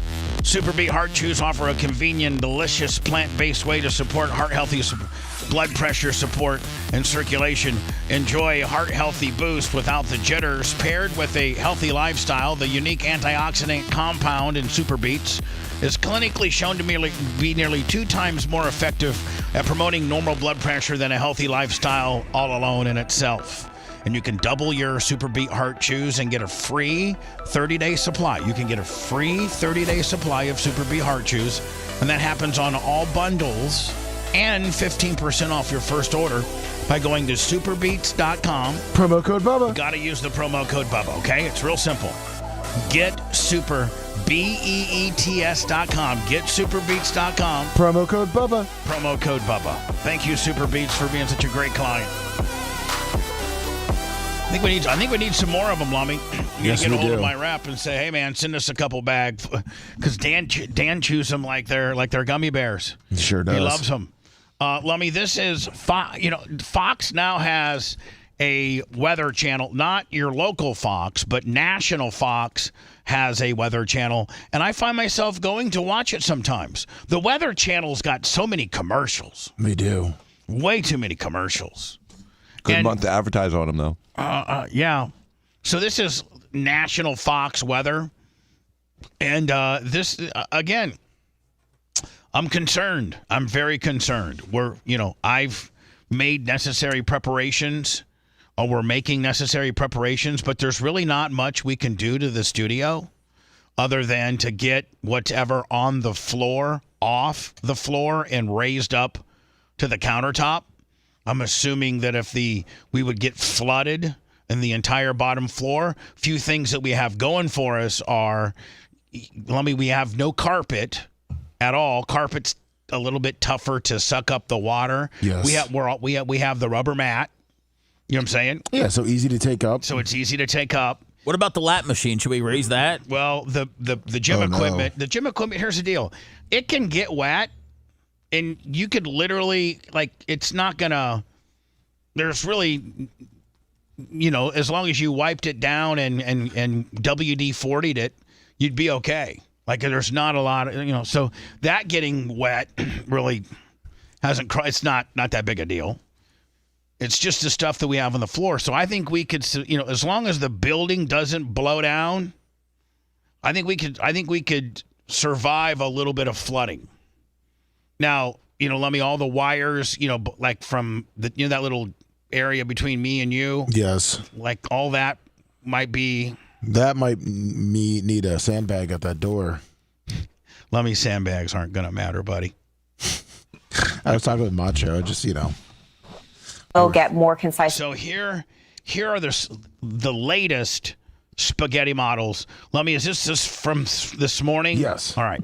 Model data, but the problem is the timeline's going to be short. It's already starting to happen. That's a trend that's going to continue. This is. But at the end, they put one that shows where they're predicting Okay, it. Where's the European model? Which color is the European model? Especially because we have hurricane hunters flying this. But and the other thing is they have planes that are going in and getting data, and so now the data is going to continue to get probably better. One, as we get closer, but two, as they get more data. So from now until the event happens, we'll continue to get better data. It was just a kind of a roughed-in speculation while I was over there, a little bit more west, I think yesterday was the first day that they actually started getting planes in it. And because it kind of took them by surprise, they didn't have any what they called reconnaissance planes. They didn't have any Hurricane Hunter planes in there on Saturday, but they started getting the Hurricane Hunter planes in there on Sunday. So all this new data that we're getting today is probably, way more accurate as to what's going to happen. it is one that we're going to have to really warn and prepare a lot more folks than hopefully will be directly. So Dan, that's like the consensus of scientists. That's no, but that is. That means nothing. That's an average. That's not necessarily where it's going to go. And even Dennis Phillips says the consensus line is just a roughed-in average of all the other lines. It could go on either direction. Something that we're going to be watching. But if the consensus line stays where it's at, that's bad for us. Very bad. That's really bad for us. The Bubba the Love Sponge show the live Bubba the Love Sponge show. Now I'll always be able to keep some type of. We might go from on-air broadcasters to ingesters, and we're just ingesting old stuff. Yeah, I don't know. In the hours to come, for sure. So there. I mean, there's the latest from Fox. From Fox News. Here's the latest from local Fox News, and it's pretty much, all the same with regards to the spaghetti models. Here's more spaghetti models, and again, it looks like we're getting hit. My view is going to show, and you can see it right here. Of course, Tampa, St. Pete area. This was back on the 20th. And here's the thing: if Milton was the first event that we just went through, that's okay. Now we didn't have it nearly as bad as like Helene screwed us up way more than we thought. We really didn't prepare for Helene because we thought it was going to be so far north that it wasn't going to be an event. But it ended up being a huge event. Dan estimates 150,000 of uninsured damage to his place. And so if we weren't coming on the heels of a pretty major event and Milton was the first one, still wouldn't make Milton feel any better.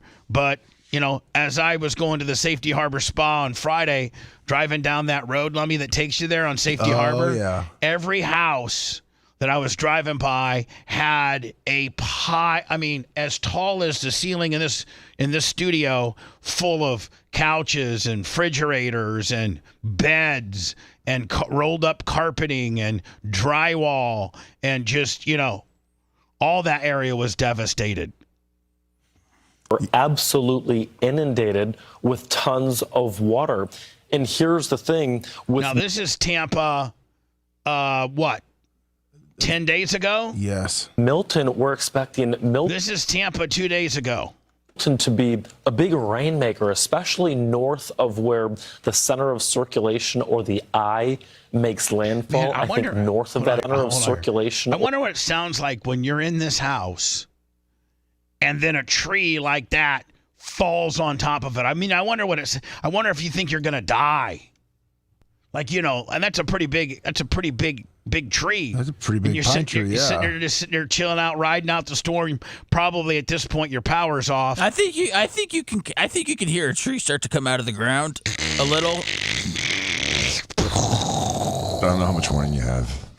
Or the eye makes landfall. I think north of that is where we'll see the rain. This is all Tampa. This is what we just went through 10 days ago. South. That's what I'm afraid the building is going to look like. Oh, no. That would not be good. Of that is where we'll see the more intense storm surge. But considering the fact that so many areas have already been... that's my studio chair right there. ...inundated with storm surge along the coast, any additional storm surge will immediately lead to flooding. And again, these are coastal communities. You think about St. Pete Beach, which a lot of havoc was wreaked with Hurricane Helene. Unfortunately, yet again in the lion's den, depending on exactly where this makes landfall. And Britta, we look at the timeline and time. So they got it Wednesday. Again, looks like they got it Wednesday night.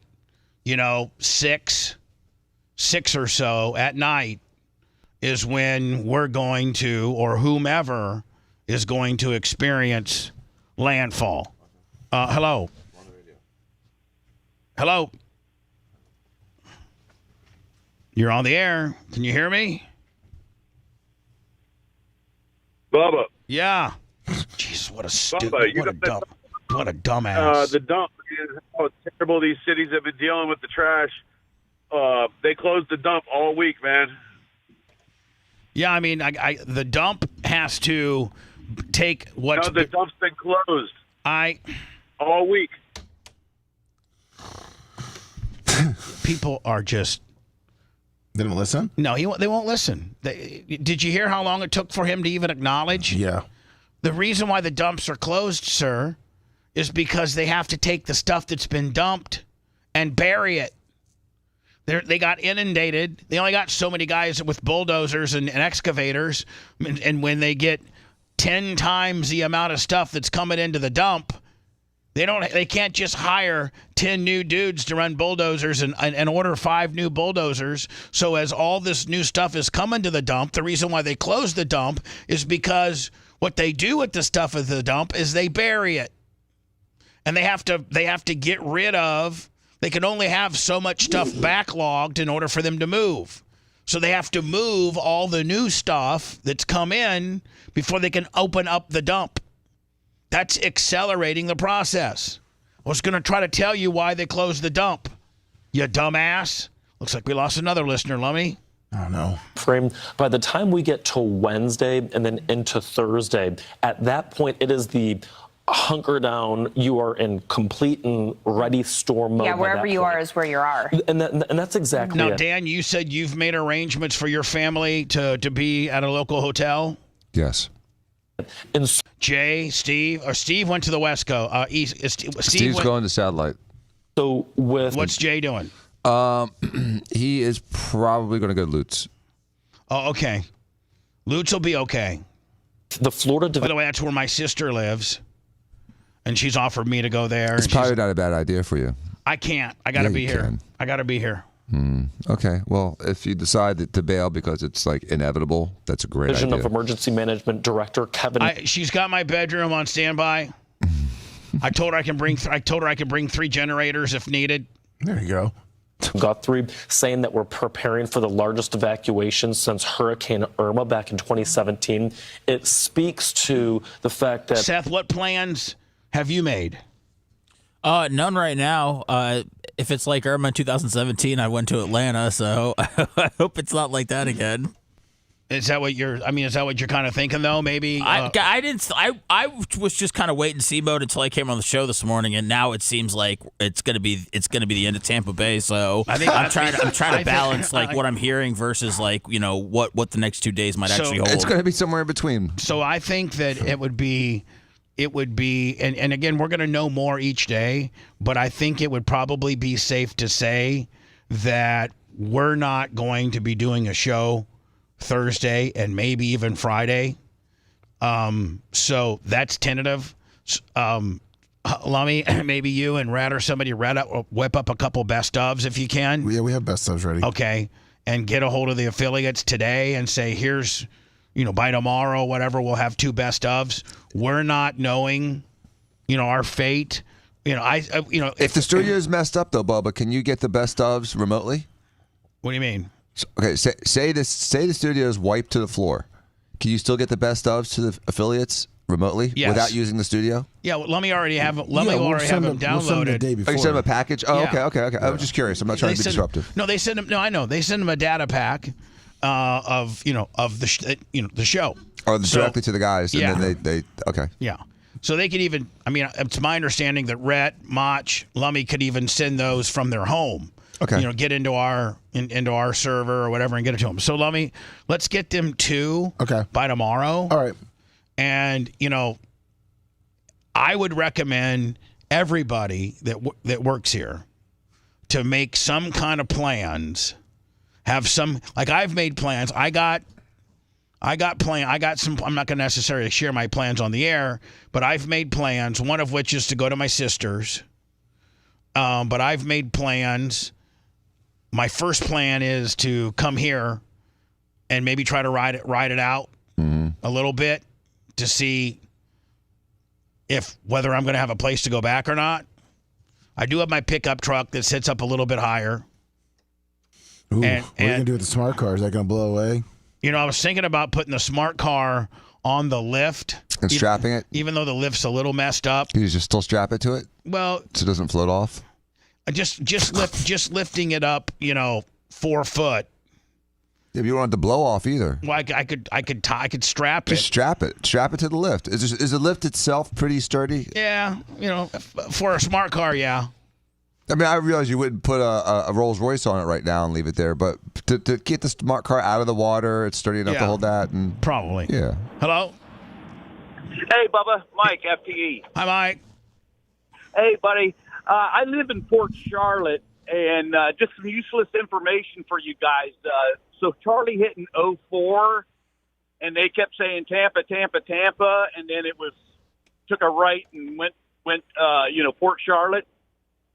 Irma 2 years ago was Tampa, Tampa, Tampa. It went right up through Port Charlotte. So, if that gives you any, well, and I know, and I'm familiar with that, and I think that all these Tampas, and then they end up in Port Charlotte. I think you can only get lucky so many times, And I think this might be a Tampa ends up in Tampa. Well, you got to know with both those storms, they came in a totally different track. They came from the Atlantic up in the Caribbean. This is coming straight from the Gulf. Yeah, those came up, and then kind of after they got by Cuba, were supposed to go more north, and then prevailing winds took them right into the peninsula, whereas this one started far, far west of Cancun and the Yucatan, and this one never had to go through the straits and stuff of Cuba. So this one I think is unlike either one of those.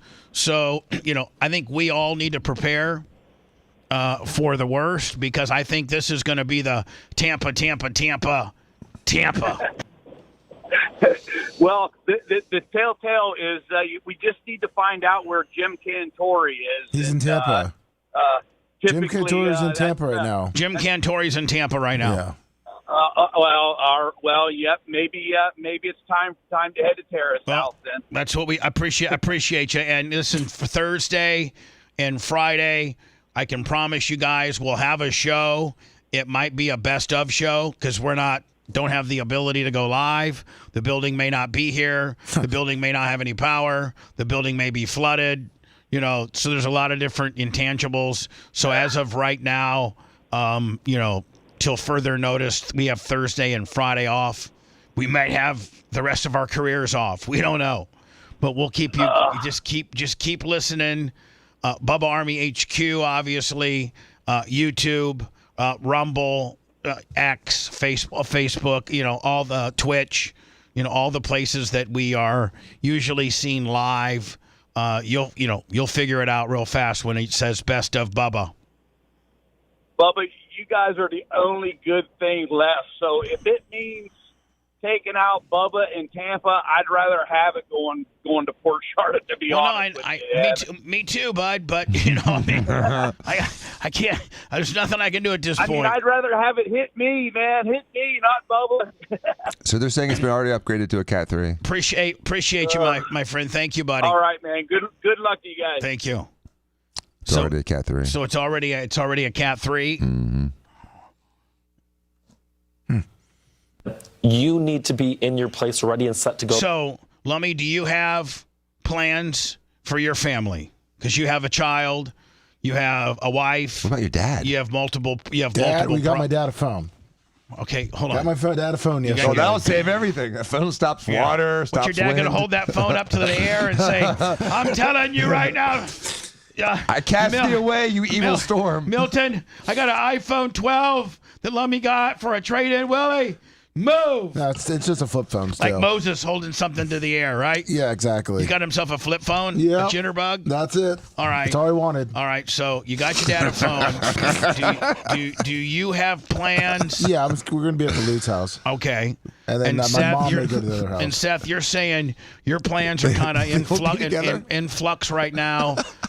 You will come up with some plans. I'm like a hot high school recruit. I would like to just see, what coaches, who out there is going to. You got three hats in front of you, and you don't know which one you're going to pick yet. Who wants me the most? You know, I got to see who's got the most NIL money. I got to see what the offerings are. Right. My family's in high demand in Tampa Bay. What if a guy that listens to the show and let's say Live Oak, wants to give you $1,000 for your family to come, stay with them for 3 or 4 days. Yeah, because my family does not want me to stay with them whatsoever. So I would like to feel some sort of love out there. So I'm leaving my options open right now. Okay, perfect.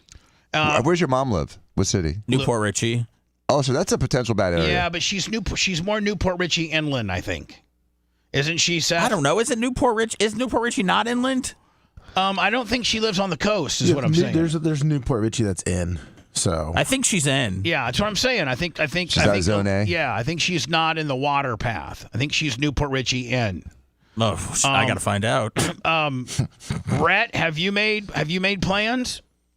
Yeah. Macho? Yes, sir. I'll be in the garage with my Mustang.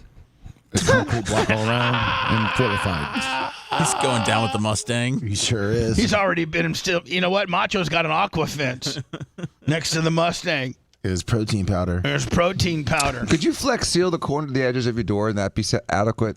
No, I don't think so. Lummy? Flex Seal? Well, if you just sprayed Flex Seal on the bottom 3 feet of all your doors and just like sealed them up. Yeah, good luck. Yeah, I mean, is good luck or would it work? You've been watching too much infomercials. You can make a boat out of it with the screen door. Yeah. That boat doesn't incorporate, 12-foot storm surge and 139-mile-an-hour winds sustained. I'm gonna come back to half black doors in a dry house. It's easy to Flex Seal your doors, but when your roof's blown off, we know how much. matter. Well, I understand when your roof's blown off, but I mean, I'm talking about like if you can't get I bought all the tarps. I can't find sandbags, and then I got to fill them, and I really don't care to. I'd rather just get a couple bottles of Flex Seal and just.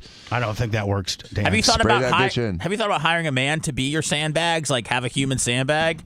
Because Well, there's a 7-foot guy back here that maybe he could do it. You want to do it too? No later than I'd say 2. You just sit on a bag? Yeah, it's a human sandbag for you. Get a snorkel and a mask. If there's trouble, I'll call you. Bubba, I agree with that. Doctor, I did send you the commercial of the Flex Seal, and it says it does work against all that kind of stuff. So What? It's according to the infomercial. Okay, hold on. I mine's freaking Flex See Seal. right Some there. white Flex Seal. Flex Seal family They of make it in white too. storm damage can cost you thousands in repairs. Caulk my whole Hi, house. Phil Swift here. This storm season, you need the entire Flex Seal family of products. Make fast, easy, on-the-spot repairs. Yeah, and by the way, it shows like a little bit of a rain. So they put this paver back in place with some Flex Seal glue, and it literally looks like an afternoon thunderstorm. Yeah. Seal up cracks and holes to prevent wind and water from damaging your home. Now it's easy to make quick automotive repairs. Severe storms can be a nightmare. Now you can patch huge holes to seal up roof leaks.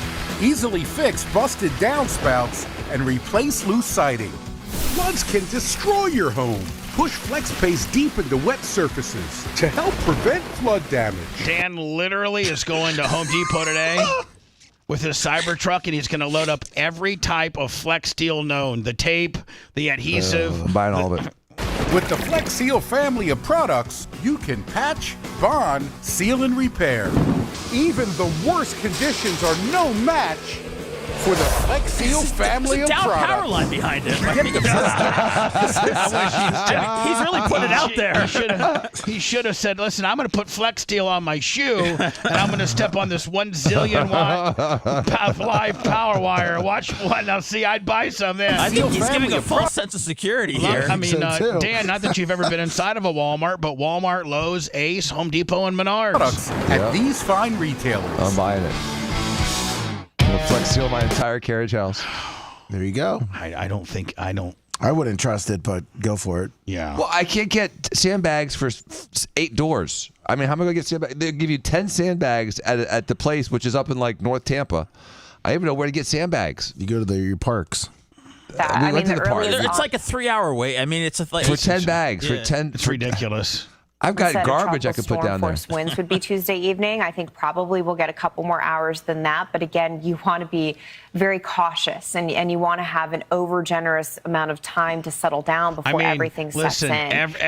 Everything we've watched shows Tampa just getting it right, just direct. Did you get to 199 Super Chat? Yeah.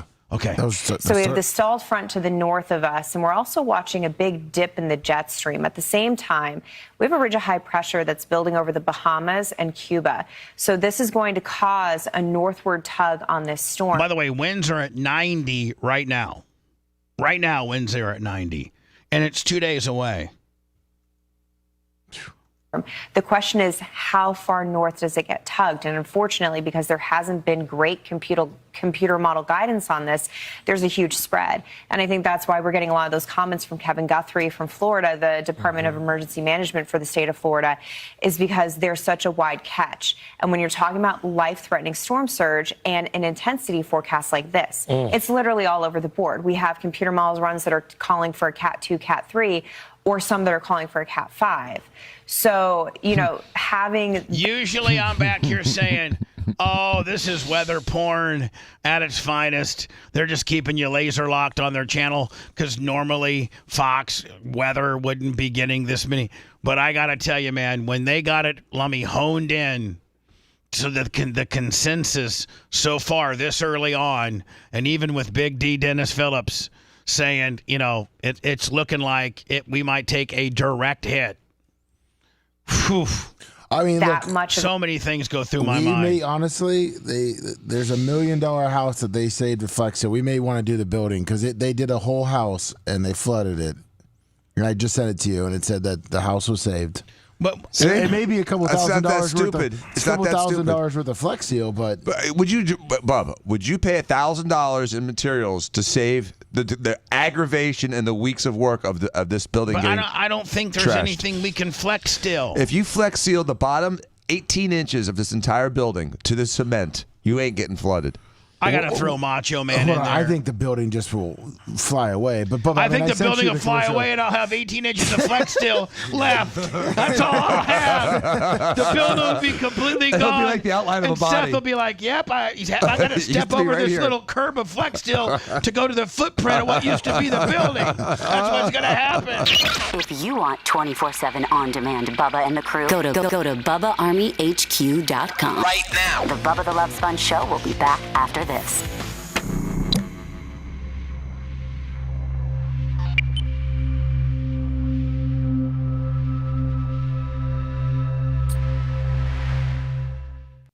Look, they did a.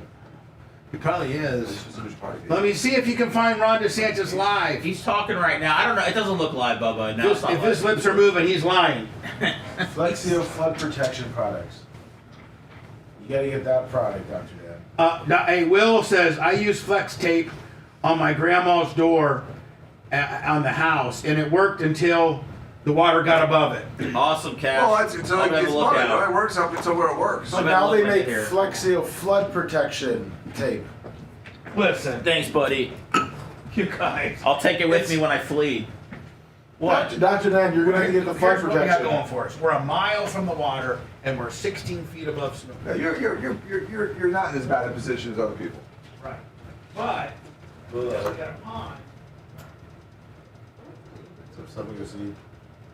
Yeah, something to see. That's one I saw in the flood kit. I wonder if that's going to even be available.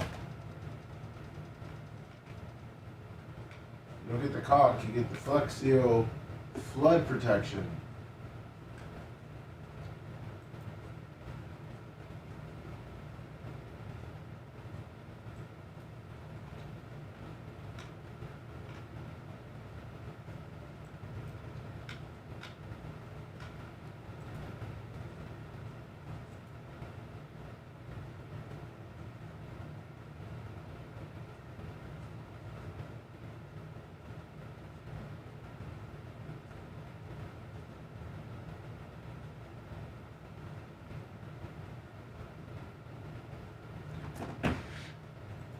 Oh.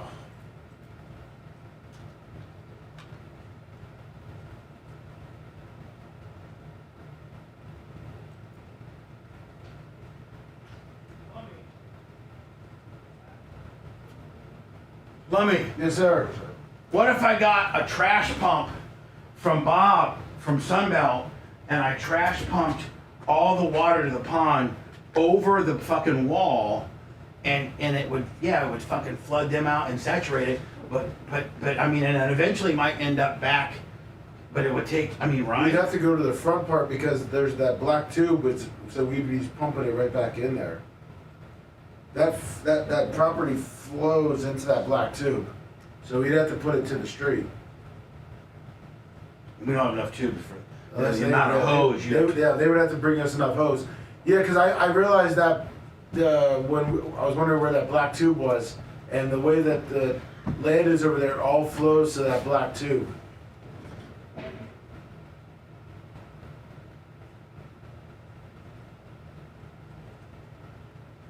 Thank you, Gucci.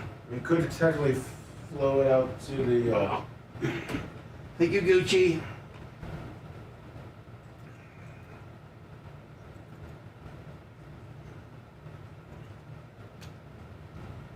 Bob, Fuzzy Bob.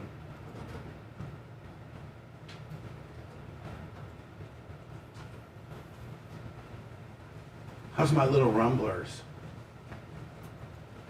You better make sure the stuff's not out. It's available right now. What?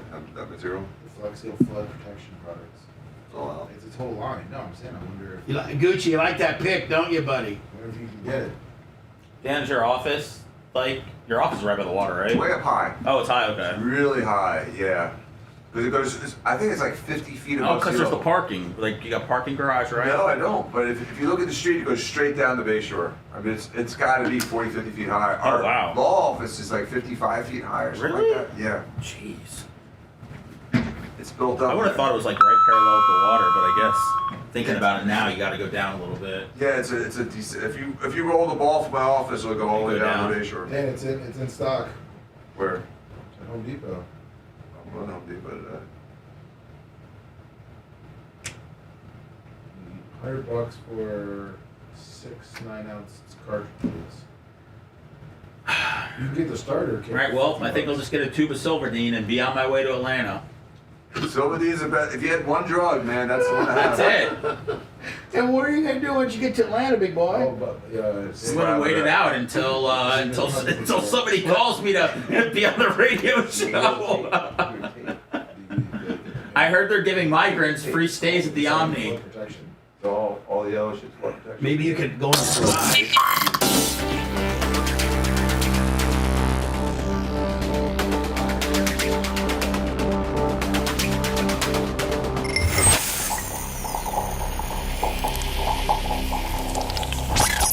Broadcasting live from the Aquabito studios. Aquabito.com, promo code Bubba. It's the Bubba the Love Sponge show. Lummy, I'm probably, well, they're saying this is going to be a Wednesday night deal. Yes. So we'll know, there's a chance we could work Thursday and Friday, and that would be if this ends up being not nearly the Tampa event that we think it's going to be, and it hits south, and we don't lose power and we don't flood. Then, I'll be here Thursday, and those that can make it in, try to make it in as well. Wednesday night, Lummy, I'm going to come over here from, my apartment, and, I can't, I don't. You going to go live? I'm going to go live from, not the studios, because you can't get a sense of what's happening outside. I mean, it's a fortress in here. But I can go live from my phone in the parking lot and go back, Lummy, and show how the goats are doing. Have my those boots that I wear at the track. My waders, my waders. I don't know if this would work, Bubba, but I have a time lapse camera that I got for my last job, and it's never been used.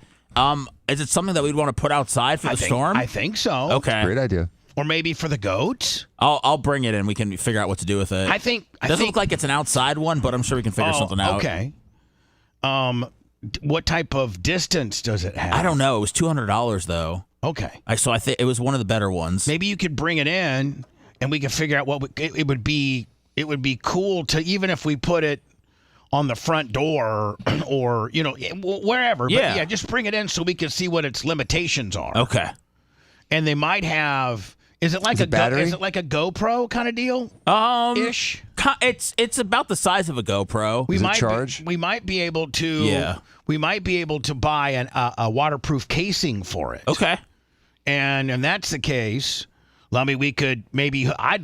People would probably want to see how the goats are doing. Right. You put it on the goats. You put time lapse. You just put a live camera on the goats and run it live stream. Something like that. Flying goats. But you got to have power, probably, for all that. And the building, whatever. We'll figure it out. Time lapse sounds cool. It has a long charge on it. Sure. Hello. It's the Hello, Bubba. Bubba. Yes, sir. Hey, this is John from Jacksonville. By the way, hold on, John. By the way, make sure no matter where you're listening to us, whether it's TuneIn, whether it's Rumble, whether it's X, whether it's Facebook, Twitch, Bubba Army HQ, go sign up and subscribe and and hit the notification bell. It doesn't cost anything; it's free to our YouTube channel, because that's where I'll be going live potentially Wednesday night maybe Thursday morning from the studios on as Hurricane Milton. Let me remember the one year I went live and I had Merch Crick's truck and she was on Telemundo TV. Exactly. Maybe I'll do that. So, sir, go out. I didn't mean to interrupt you, sir. Go ahead. I'm sorry. No problem at all. I'm a long-time listener as well. I'm from Jacksonville. This is John. I was wondering, I've heard you guys talking about the sandbags this morning. Have you guys ever heard of that Aqua Dam? I was looking at it. You pretty much got to be a contractor to get it. Yeah. Did you see the one? Did you see the 1 year? Guys, where I think the guys might have been in Houston, and they're getting ready to. And this guy built like an inner tube fortress around his house, and every house in his entire neighborhood got destroyed except his. He built like this really elaborate inner tube type That's deal. the Aqua Dam. That's what it is. The Aqua Dam is that. Can you send an inner tube? Yeah, fills with air. Similar to that. Now, are you familiar with the Aqua Dam, sir? Not necessarily. I've just seen it on the YouTube as well, and it really looks like an amazing product. And it's not nearly as hard as the sandbags. I mean, if you actually watch the little video about it, super easy to look up. I did send links through the email and Instagram and the messenger. I sent it all to you, Bubba. You did? Okay, the Aqua Dam? Yeah. Now, sir, can you only purchase the Aqua Dam if you're like a... I mean, I went on their website and they're not selling it at Home Depot. They have to deliver like all this rubber to your house. Right. All right, buddy. Listen, Super light. we're gonna look up the Aqua Dam. Okay, buddy. Sure. Thanks, buddy. Not for us, but for Dan. We need these. The rich guy. We need these tips. Before the storms are going to be here. And lounge on them until your brother swam up from underneath. Now the concept of below sea level, the water, such as sandbags, are often too labor-intensive and time-consuming. That is using water to stop. I headed south to Abbeville, Louisiana region, with their Aqua Dams. All right, here we go. Now we're getting to the meat of the bone here. This idea come about? A gentleman by the name of David Doolitch in Scotia, California, is the inventor who came up with it. He had a water balloon, and he took two of them, put them side by side, and then took some material and wrapped it around it. And with the two tubes working against each other, it worked. The Aqua Dam features two components: a large outer shell made with a strong geotextile material. On the inside are two inner tubes filled with water. The inner tubes are separated by what is called... By the way, Dan is looking, not this storm, but you can bet if Dan makes it through this next one, he'll be having one of these at his place. I promise you. They should Aqua Dam all of Bayshore. There you go. Which helps keep the Aqua Dam from rolling. The city Let's buy say it. you want to inflate this 500-foot ring around your house. Mm-hmm. How long does it take to inflate this? A small dam, 3 foot or below, you can easily maneuver it by hand. A 100-foot section weighs less than 100 pounds. To deploy and complete the dam, 1 hour to 2 hours from the time you start filling. Now, do you fill it full of water? Yep. All right. Till the time you're completely done and made the complete circle.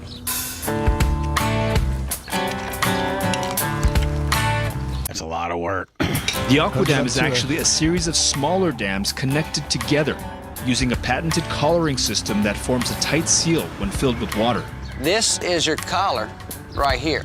So this high point is going to allow the water to go down into... And again, it looks like it only is going to like maybe be good for like 5 feet. A few feet, yeah. 4 feet. The next dam. Now in this dam... I mean, a 10-foot surge is going to laugh at this thing, I think. It fills up. But maybe it I don't know. Weight of the water. I certainly want to watch it. Pushing down on this dam is going to form your watertight seal.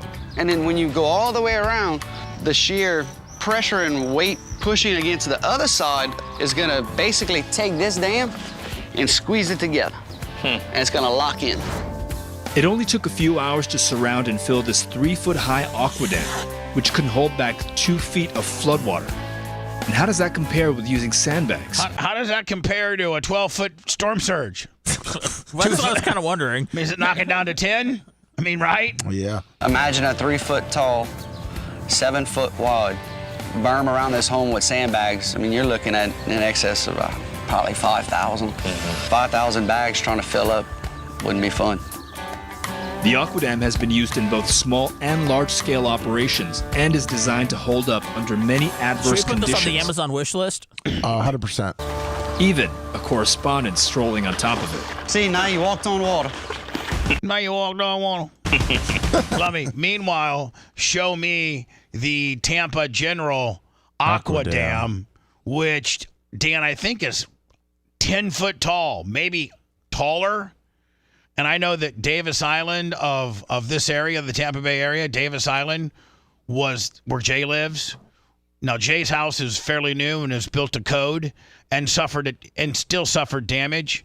But there are, some of the older homes that were, not, that were built in the 50s, 60s, 70s, and maybe even 80s that are completely, ravaged by, Davis Island took one of the biggest hits of all, did it not? It did, and there's a lot of old houses still on Davis Island, and they're all flooded. And when I drive by, like, the neighborhood behind my house, I mean, there's just houses abandoned with the windows open and the doors open and no one's there just because they're just mold and mildew fests. Marissa, how are people there preparing, and how concerned do they seem to be? Are they taking these evacuations? Are people...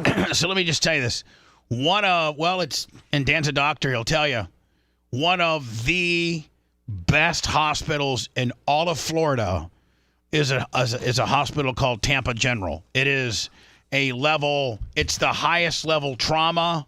Like, they can do heart transplants. It's a real hospital. I mean, it's a real arguably probably one of the best hospitals. Probably, I'm sure Shands has some good hospitals. But it's a tertiary care center. It doesn't do the primary level 1 trauma that the Tampa General does. There's also the big Jackson Memorial in Miami. Those are all massive hospitals. There's those big, giant level 1 trauma hospitals. The ones that helicopters land into. Right. So this is Tampa General. It's built in Davis Island. Davis Island is one of the most at-risk areas, weather-related, especially hurricane-related, in this area. And I don't know how many years ago Tampa General is like, we're just geographically susceptible to weather events. So didn't they say, Lummy, it was over $1 million? Yes. It was $1 million, and it was brand new technology, and people laughed at it, and it was called the Aqua Fence. And they take it down. Like, it's not there all the time, but anytime there's an event, hurricane, tropical storm, stuff like that, they put up this thing called the Aqua Fence. I sent you a better video than this That one. guy looks like a genius now, doesn't he? It sure does. Seriously, they've used it like several times now, and they're able to conduct business as usual, and they have no fear. Yeah, I mean, like, and now, like, it's like... All right, so they are building a wall. Now there's rich people like Jay. Jay said on the show, man, if I could buy an Aqua Fence, I'd be buying one right now. Yeah. And so... Those are a lot of setup. Yeah, I mean, and where would you store it? You know what Aquafence should do, Dan, is they should rent it out, like, for the weekend.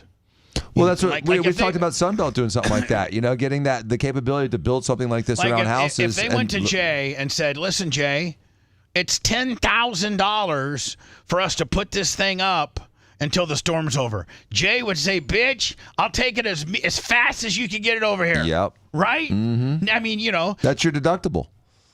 All right, so they are building a wall between the Bay and Tampa General Hospital. It's actually called the Aqua Fence, and it is a fence. It's watertight. It's worked in other countries. Will it work in Tampa, though, as Paul? Not only will it has. Last 2 storms, man, high and dry. Yep. Tampa General. Always said flooding is often a bigger danger than wind, especially in our area. And as we know, Tampa General Hospital is right. What's up, Allie Corey? On the bay, right there on Davis Island. Should own a bunch of these. Yeah, you think Tampa would just have the whole bay shore. Shows us the new way they're protecting that century-old hospital and the hundreds of patients who will ride out the storm. They work fast Right there. to build a wall against the storm.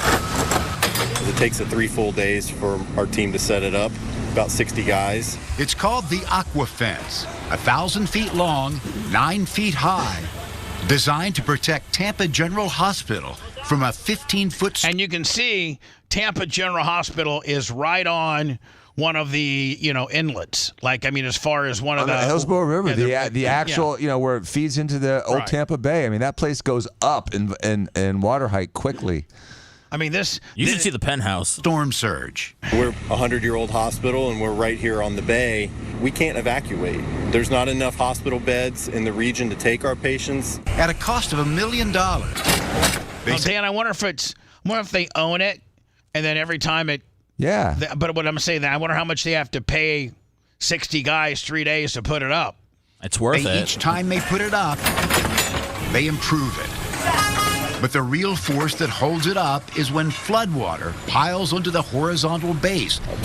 So part of the premise is when water gets on this base, that makes it stronger. Mm-hmm. You know what I'm saying? That's part of the engineering of it, is when water is on the base, which is on the street part, then that makes this section even stronger. The weight of the water actually supports the wall, and we bolted into the ground to keep the wind from blowing it over before the water gets here. We're told the aqua fence has been used for years in places like Norway to keep streams within their banks. Here in Tampa, it's used to protect a major hospital built right on the water. Tampa General was built in the 1920s on an island in the bay. Damn, look at that. Hey, people still wonder why they would build it there. Just a few years after the hurricane of 1921. That was the last time Tampa suffered a direct hit from a major hurricane. Look at the devastation. Some history for you guys. Those were like huts back then, no? What's the worst? What's the worst hurricane in the history of Tampa? The 1921 one. Nope. 1929, right? Nope. The No Name Store? 1848. Really? Was look it up. It was. I've been looking. I get crazy and down some rabbit holes. It's the worst. It's the worst hurricane. 1921 second, but 1848. If you type in Tampa hurricane 1848, it's the worst ever. Not an ideal location to build a facility like this. But the army of installers doesn't second-guess the decision of 100 years ago.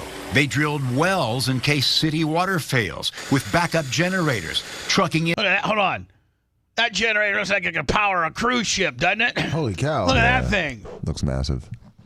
With backup generators, trucking in food for 5 days, and preparing for the worst. We expect that there's going to be 12 feet of water.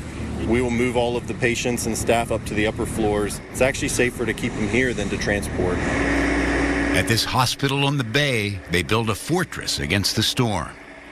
Lummy, did you check my 1848, Willie? Yeah, the highest winds are 130 miles an hour. So it's the worst ever. Yeah, it's the worst one that ever hit Tampa. All those cotton gins were putting all that global warming back then. So pretty much if this storm hits us, it's going to be the worst. It will be the worst with the highest winds. And I sent you the new timeline from the hurricane. Oh, is this the latest? Yeah. Is this the latest? Yes. Oh, okay. Dan, you're a religious man. You don't think that God's trying to get rid of Florida? No. Dan, this isn't show. I mean, the line is where the hurricane is. No, that's because it looks like a penis, right? It does.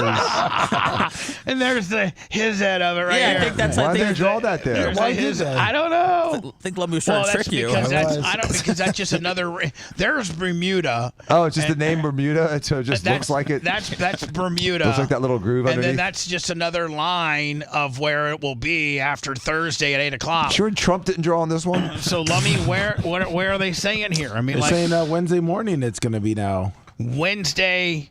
Well, they're saying the tropical storm force winds will hit us Wednesday morning. That's the that's tropical storm winds. Oh yeah, Lummy, you got bamboozled. This isn't the latest of nothing. The penis threw him Lummy, off. will you look for the 8:00? I need more than something that looks like boobs too. Can I? Less penis, more boobs. I gotta maybe go a vagina. Can you give me something, Lummy, that doesn't look like a penis? And look, he's overwhelmed over there in the weather center, Bubba. Yeah. He's got updates coming in all over the place. The Euro model. I was looking up the 1848 hurricane. I'm sorry. And what happened? What did they have? Like teepees? Tomorrow, $3,000 worth of damage. How much? Tomorrow at 1:00, Howard Stern sits down with Vice President Kamala Harris They got her looking like a smoke show there. Yeah, for a one-on-one interview. They should do it at P. Diddy's house. And it's only available on Sirius XM. And I'm sure it's just going to be. I'm sure it's screened questions. Listen, Howard's a friend of mine, but his Joe Biden interview. How much did he have to donate? Do you think? None. They are paying him to be there. But I give you the new track. What? I give you the new track. All right. It's less penis. Thank God. And they're just. I heard, and I'm not making this a political thing, but I heard over the weekend that the Tim Walz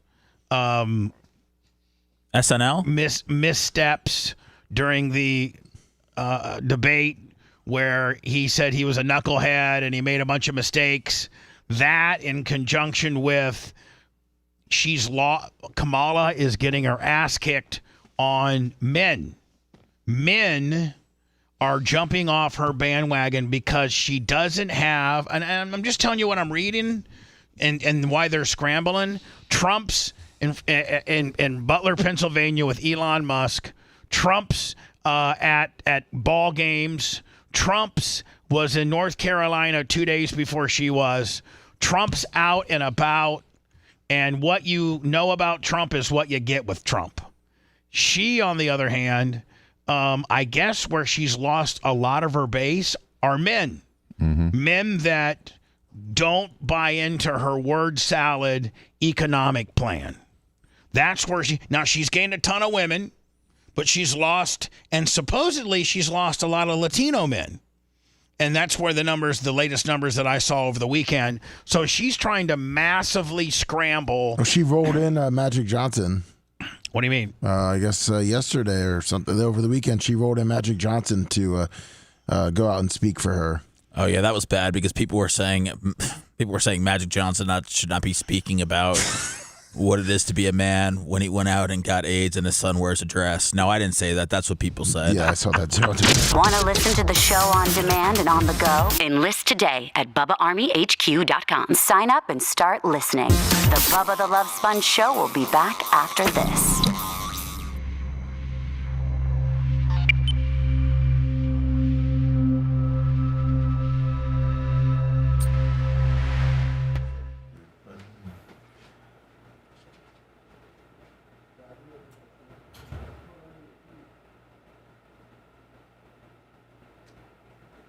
Bye, bye, Miss American Pie.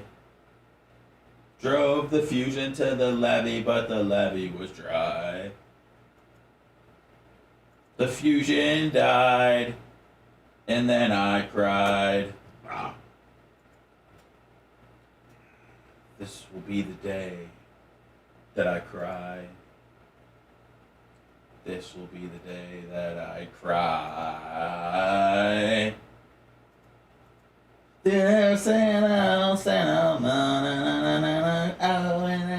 I don't know.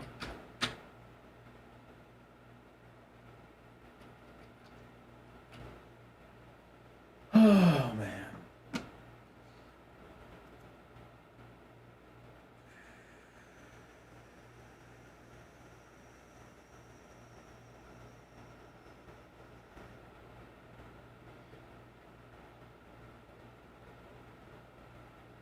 Dude, they were playing American Pie at the YMCA yesterday, and people were getting fucking straight hyped. I was working on my triceps. I was fucking feeling it.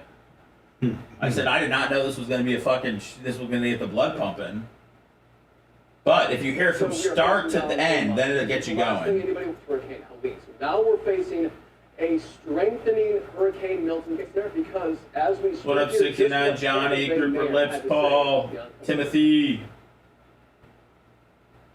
Please eat. Listen, this is the last thing anybody.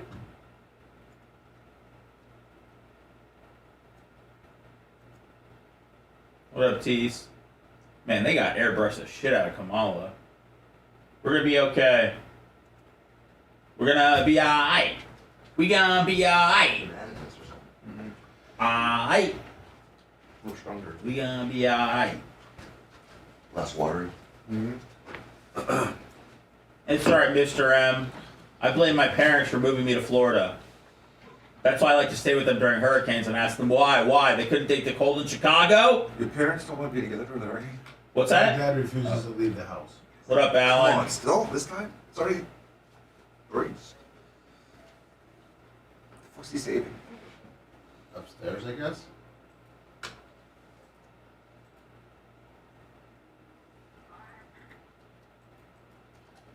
Last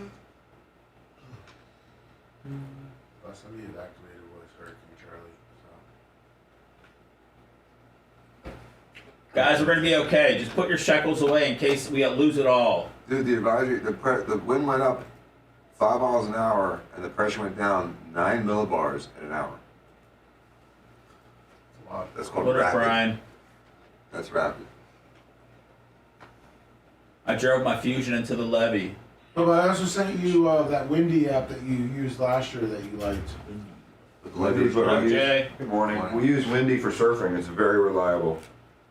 That's how we tell where the offshore winds are when we travel. Would you trust Flex Seal to save your home? I'm going to get some as we leave. Oh, wow, look at that. Protection, I looked at it. I mean, if I had it around my garage and my back door, I wonder if it would have made it in. It would have made a difference in my house. Would have made a huge difference. Hey, Chuppy, I think you're okay in Lakeland. I think Lakeland's a good spot to be. That I'm dealing with, I want the bottom Right, of my doors. Bubba? I'm going to seal the bottom of all Chuppy my doors wanted to know. facing the water. You better get it quick, too. Lakeland's a good spot. You fucked the whole market. There's a flood on the market because of the Bubba the Love Sponge. No water, right? What up, Primetime Toys? Go to where? What's up, Matt Crusher? That one? Yeah, that shithole one right up here. I'm not Dan, but I probably will. I'll probably on non-football days I will. West Shore. It's really wild that there's 3 AL Central Yours is teams kinda left. I'll tell you that right West now. Shore and downtown, a lot of them are just right there. Oh, really? All the Bay Shore and everything. 2 pounds of weed. What time pick up the stuff for your... My fucking weed card expires today. What a bad time, Sam. I know. That's fucking horrible today. Are you okay for the hurricane? I went and got something yesterday, but anything more than a few days, I'm gonna be Just that much ice in the fucked. Nice. Let me know if you need one to call the backup in for you. I will. Big truck will come rolling out with a green cross on the side of the car. That one. So I've always wondered. Every time I pull up, I'm looking for someone to work. And I want to go to Florida. The Florida one.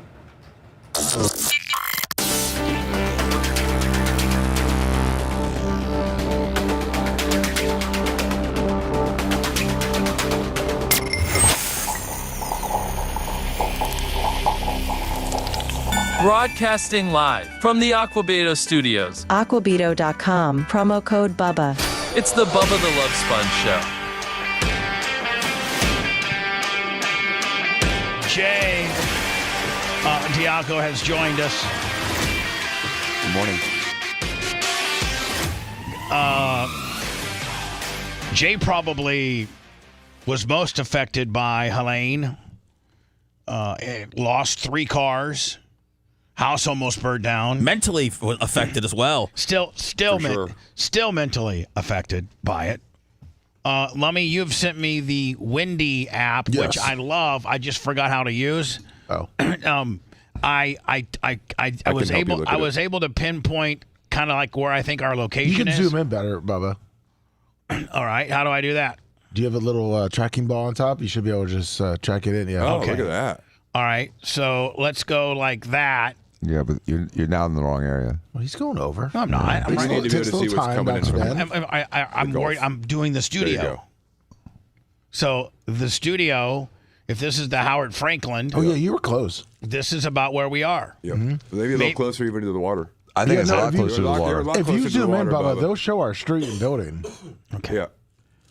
All right. So up there, 275 left. Yeah.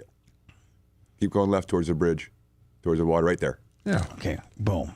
So we're right there between the 2 bridges. And we're like, yes. Let me go like that. And let me see here. This is West Cypress. Mm-hmm. Yep. Right there. And then we're like, can you go in one more? Yeah, you can go in a little more. Hold on here. We're right here. Right here. Yeah. Yeah. This is where. This is our spot. That is. Now, how do I put a little dot on my spot? You should be able to click on it. It should drop it there. Maybe right-click and see if it gives you No, options. there it is. I think I just did it. Okay. All right. Wow. So, Lummy, this is, say, what's it supposed to hit? Let's say Wednesday at 7 o'clock. Wednesday at 7 p.m. Boom. Now, what am I looking for? Click on the wind over there to your right. Yeah, your little tabs there. Wind? Should show wind. All right. And what's it saying? It's not really. I can't read it. Well, it's just too small, but down there it's telling you all the different models that are giving you the wind readings. Here, so now that we're right here, can you see that little spot? Yep. We know where we're at, so maybe we can start kind of Back up and see down. Back up. What's the chart on the bottom say? That's where all the wind is. I think that's where all the wind is. But and then I want to go waves. These look like they're rockets coming at us. Yeah. It's a little scary. It's saying 42. Yeah, 42, 40. The pink, those numbers, 43, 40. These right here. These, yeah. Do I need to maybe kind of zoom in more? No, like if you go below it, you can see those old numbers in your little pink. Those are the winds. What are we trying to figure out here? How windy it's going to be? How windy we're going to What get? do you know where it's going to go? Well, we're going to get a wind event. I can At tell you 11 right o'clock, it has it at right now 87 mile an hour wind gust, Right. and sustained at 43. All right. So this is the waves, right? Yes. And that's no big deal. I mean, I don't know. I mean, if it's a big nothing burger, right, Sponjo? Yeah, that's right. Come on. I mean, I don't know if I've entered the correct data. No, but you see, you are, because look at the way those arrows keep changing direction. That's the way the wind's going to get so violent. It's going to change all those different directions. I just wish I could see those numbers, and I can't see those numbers. Can you see them on your actual computer screen in front of you? No, I can't. I cannot. These numbers right here, which I think are the most important numbers. Yeah, it tells you the wind and the direction and the time. I mean, I didn't know we were going to take the Wonderlic test this morning, man. Sure. All right, Jerry, you going to Lutz? Yes. All right, so there we go. Now, see, this is 2 p.m. on Wednesday, and that looks like it's pretty red to me, but can you read those numbers? I can't. Well, 2 p.m. Wednesday, it looks like it's only going to be like 18 miles an hour. Right. Go to like 8:30 or 9 p.m. on Wednesday night. See what it looks like.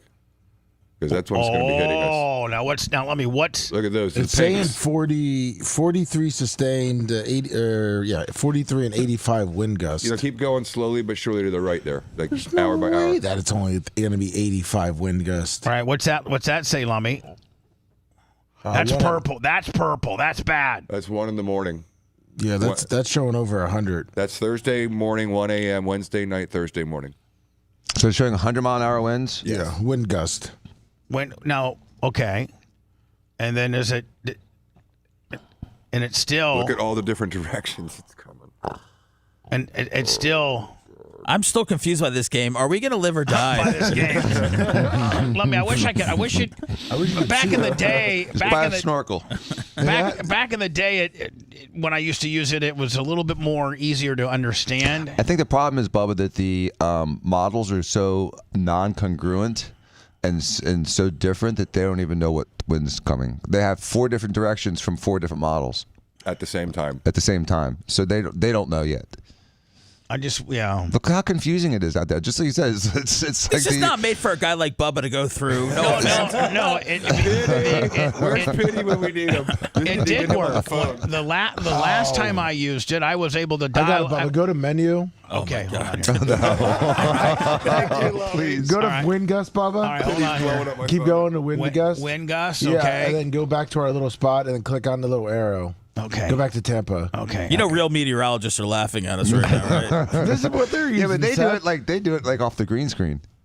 All right, hold on here. Let me go back. I gotta go back. I'm in Plant City. I'm over where Bubba candles would fail at the big wall. What am I looking at here? Okay, let me. Okay, hold on. You should be able to just now click where we're at and should show your wind gust. Now, does it take where I was at, and does it You not? have to start over right around there, that green spot. Yeah. It's not letting me get any. Okay, that's the. Okay, so we are Nassau Street. One below that. One below that. Right here. There. And we are literally this building right there. Here. This is our building. So let me, can I click on that? You should be able to click on it. It should show you like a little flag. Mine, yeah, there you go. Right. Oh, there we go. Yeah. So now we're good. And now if you just type in wind, then wind gust, and then wind, yeah. Wind, and then 11 knots, baby. Now Can is you that give us mile an hour? That's wind accumulation at about pressure, 10%. radar, satellite.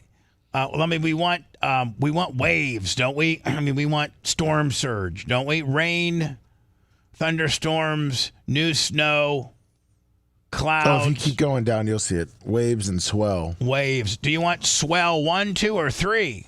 I don't know. Let's just go. That looks like surge. Check that one out. Right here? Yeah. Isn't there just a live or die button? 1 foot. Okay. So, but that is. Now go to my neighborhood. They're showing 8 feet. So hold on here. All right. So when this is. Where's the wind? Did we lose the wind? Yeah, it goes by each one we pick.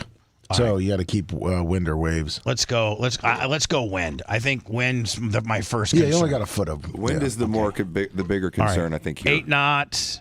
This is Tuesday. 24 knots on Wednesday at 5 p.m. I'm sorry. Okay, hold on here. It's just crazy. All right, so that's Wednesday at 5 p.m., right? Yes. 24 knots. Can you do miles? Can you do miles per hour? Or Just add about 10% to it. Just add like 3 or 4 miles an hour to it. Okay. Give us some miles an hour, Dan. There's 35 knots on 38. Thursday at midnight. And this is when it's supposed to be hitting us, or is it supposed to be hitting us when? That's in the morning. That's already past us. Okay, so Wednesday afternoon, right? That's Tuesday. Boy, they really have a lot of. Yeah. Let me just here. I'm just going to hit it. Start. 18, 24, 37, 35, 23, That's 14. They don't know yet. Bubba. This storm's a joke. Yeah, I mean, they're saying the highest it gets. What, 38 knots? Yeah, they said, let's go back here. Okay, this is Tuesday. It'd be great if we just, keep our roofs. Because we're either going to flood or lose our roofs. 19. Or both. These are wind gusts. 24, 28, 32, 38. It's going to be fun when all that debris... There it is. 680. What's at 9 to 10 o'clock tomorrow, Wednesday afternoon? That's 10 p.m. Wednesday night. That's 88 miles an hour. Sustained. All right, so gust. No, that's gust. That was wind gust. That was gust. Yeah. That was gust. I've been through some dark nights before. Yeah, that's all right. Yeah, that's nothing. Why do hurricanes always hit at night? That's what I just was talking to my wife about yesterday. Me too with Danny. We were parking cars and we were on our way back, and I'm like, well, this one's going to hit in the morning. That's never happened. We never get to see them in the daytime and then flip to tomorrow. It's scary. Wednesday It's night. scary at night because we just hear the wind howling, the power goes out, and all we have is our candy and board games to get us through. And flashlights.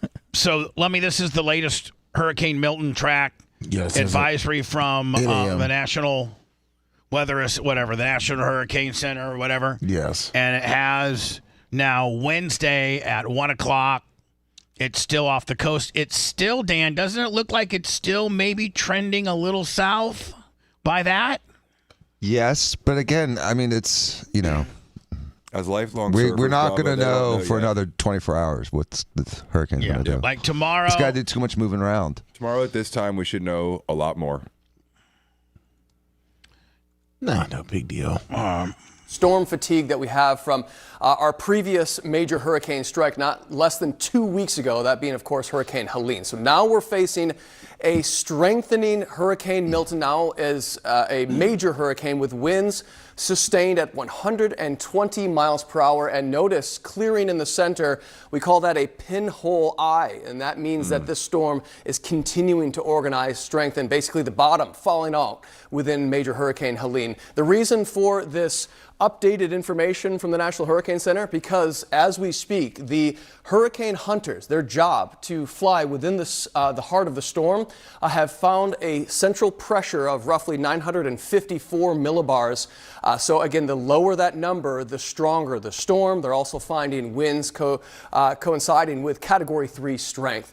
Now we have, as of 5 a.m., a updated list of alerts. We have a hurricane watch in place where you see the shading of pink that includes Tampa Bay southward into Fort Myers and Naples. And I want you to hear just what Tampa Bay mayor had to say about the oncoming. Oh, God. Here we go. Here we go. The most useless response ever. Please heed the warnings. If you can go now, go. You cannot wait and see. You have been told what's going to happen. We're fortunate if it wobbles one way or the other and we don't take the direct impact, but let's plan on that. Why is Rick Scott there? Go buy us an aqua It's always a fence, game of woman. miles where the worst impacts will be held, but now is your window to prepare and evacuate. Have Her a response plan. has been terrible. John, this Every storm time. has gone under sucks. rapid DeSantis is great. intensification. Yesterday morning, it was only at 50 miles per hour. Now we're sitting at a 120 mile per hour.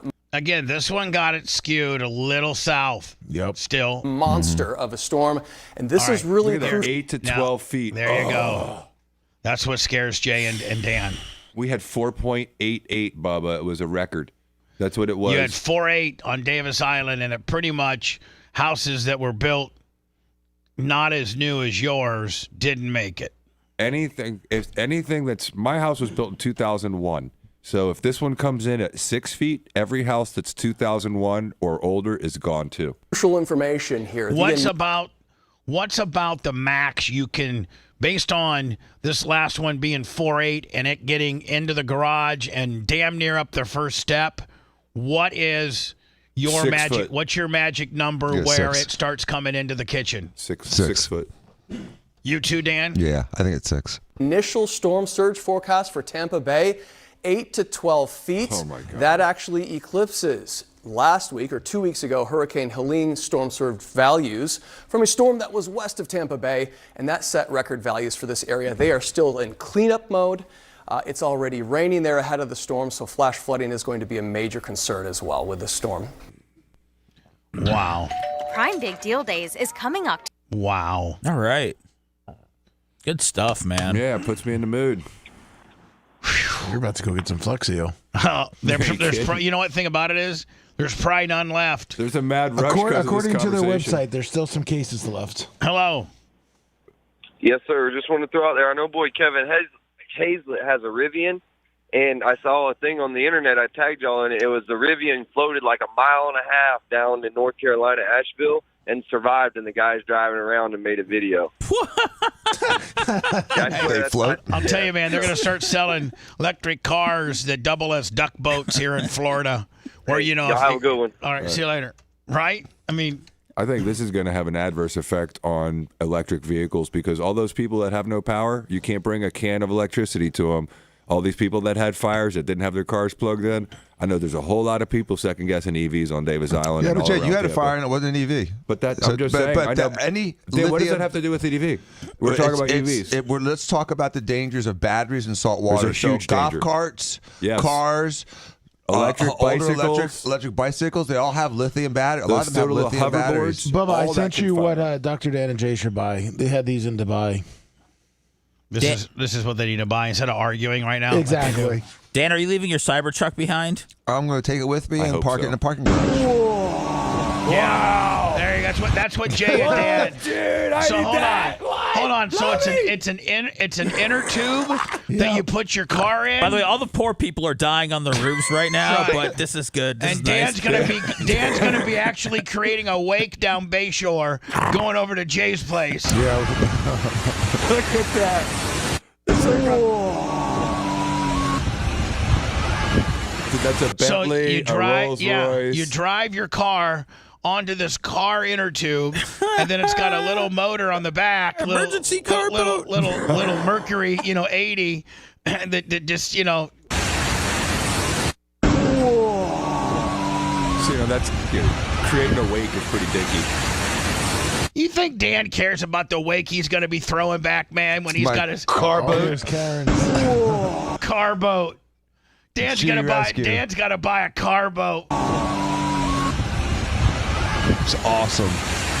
Those are two different things. The blue ones, that one has an actual outboard on. Look at the back of that one. Yeah. The other one doesn't have an outboard. The other ones, though, what you could do is you could just tie them up to an oak tree or something that's not gonna. Or towed with like your jet ski too. Dan's gonna have his jet ski towing his Cybertruck. And Jay's got a jet ski too, man. He's gonna be pulling it too. I'm disabled. Everything's up high. I can't move anything. Get to them. My docks are dead. That's the whole thing right now. We're all still dealing with cleanup, so a lot of the preparation can't even be done. We pulled Steven's boat out of the water yesterday, and the boat ramp was empty. And I said, Steve, that's because everyone either already lost their boat or were smart enough to have already gotten it out from the last storm. Right. Did you just sink his yesterday? Just get it over with? No, his boat's pristine right now. To talk about some NFL scores, I mean, finally getting away from the weather event. There's nothing we can do. Hurricane Milton is headed this way. There's probably a 60-40 chance we're going to take a direct hit. What that looks like, I don't know. I don't know if this building makes it. Jay doesn't know if his house makes it. Dan doesn't know that his house makes it. And I think wind wise we can probably, because I remember one time a couple storms ago that was supposed to be really bad. We had winds of 93 and 94 here at the studio, and the back carport made it, and so I think the building can probably make 100-mile-an-hour winds. I don't know about 100-mile sustained winds, but 100-mile-an-hour gusts. I think the building. I'm just worried about, like Jay and Dan are, the fact that this is a big rainmaker, adding a ton of moisture to the ground, and then what are they saying? 8 to 12 foot storm surge. And Jay just said Davis Island's 4.6 was a record out there, and half of the people that are in older homes, single story older homes that tend to be on the inlet part of Davis Island, they already have been destroyed with a 4.8.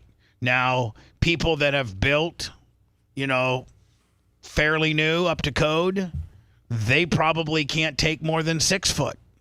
At 6, you're probably starting to take on water. Your garages are completely done at 6. Your garages were done at 4.8. And so there's, we have to sit here and put on an entertaining show, and we're going to move on from, talk a little bit about college football, a little bit about pro NFL football, talk about a few other things, but we're 50-50. Half of all weather predictors got us taking a direct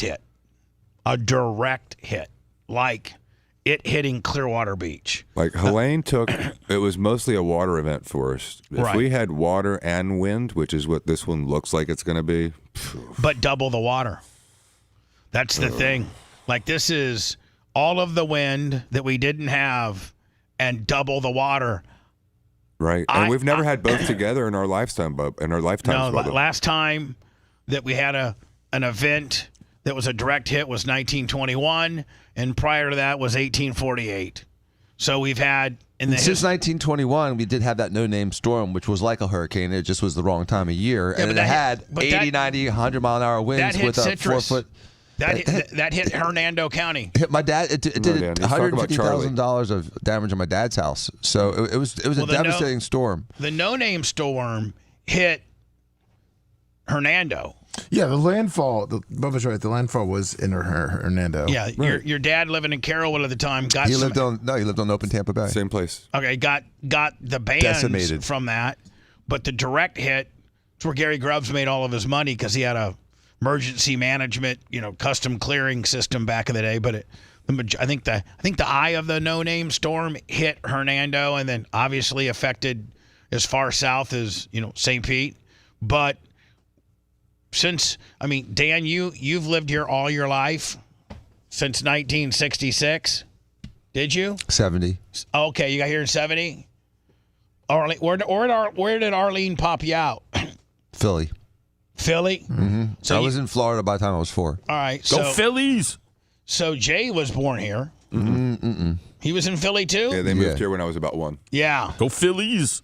So this, you know, other than Charlie that took a Beckham bender at the last minute, this is the first one, and I've lived here since '92. But this is, and Seth, when did you guys move down 85. here? 85. Yeah. So this is really the first one. Well, Charlie was supposed to hit us dead on just like this. Yep. And it did a Beckham bender.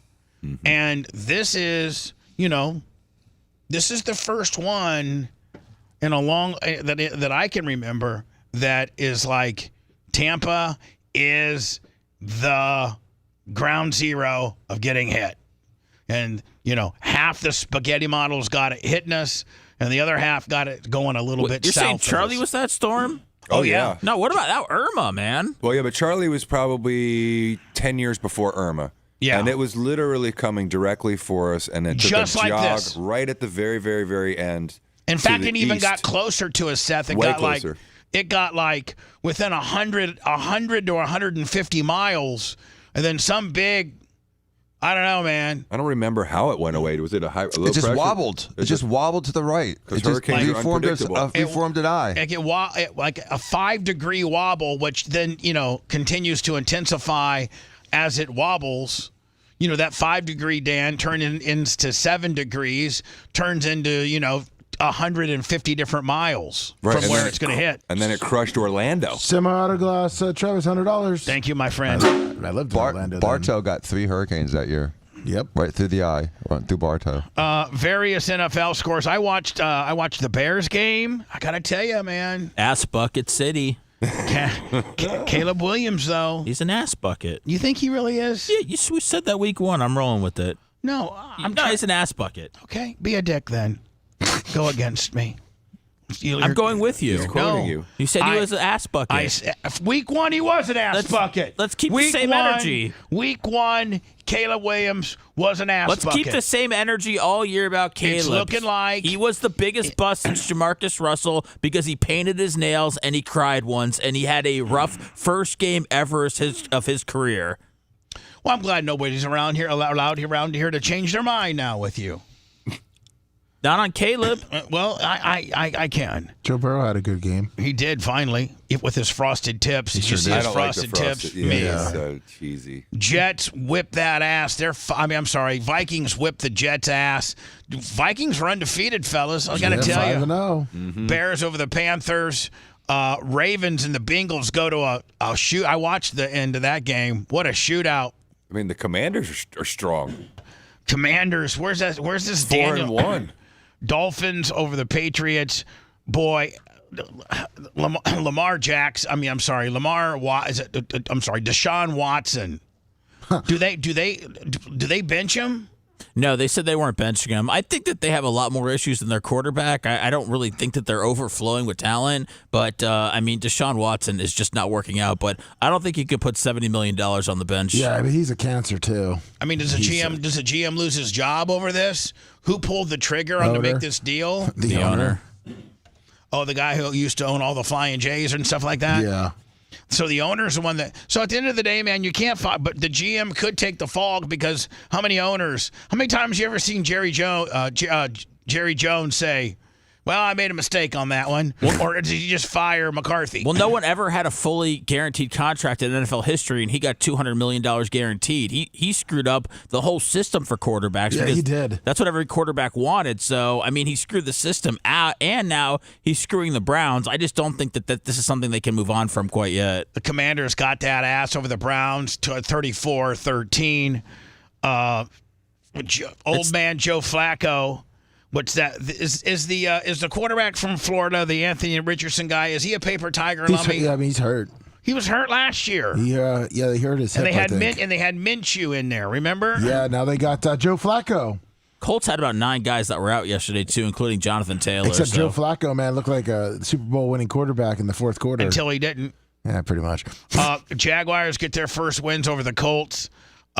Texans over the Bills, Broncos over the Raiders. Raiders are sucking this year. Oh, they benched their quarter. They benched Minshew yesterday. Oh, they did? Yeah. And Adams is about to get traded. Cardinals upset the Niners. Niners are decimated with injuries. Packers over the Rams. That was touch and go.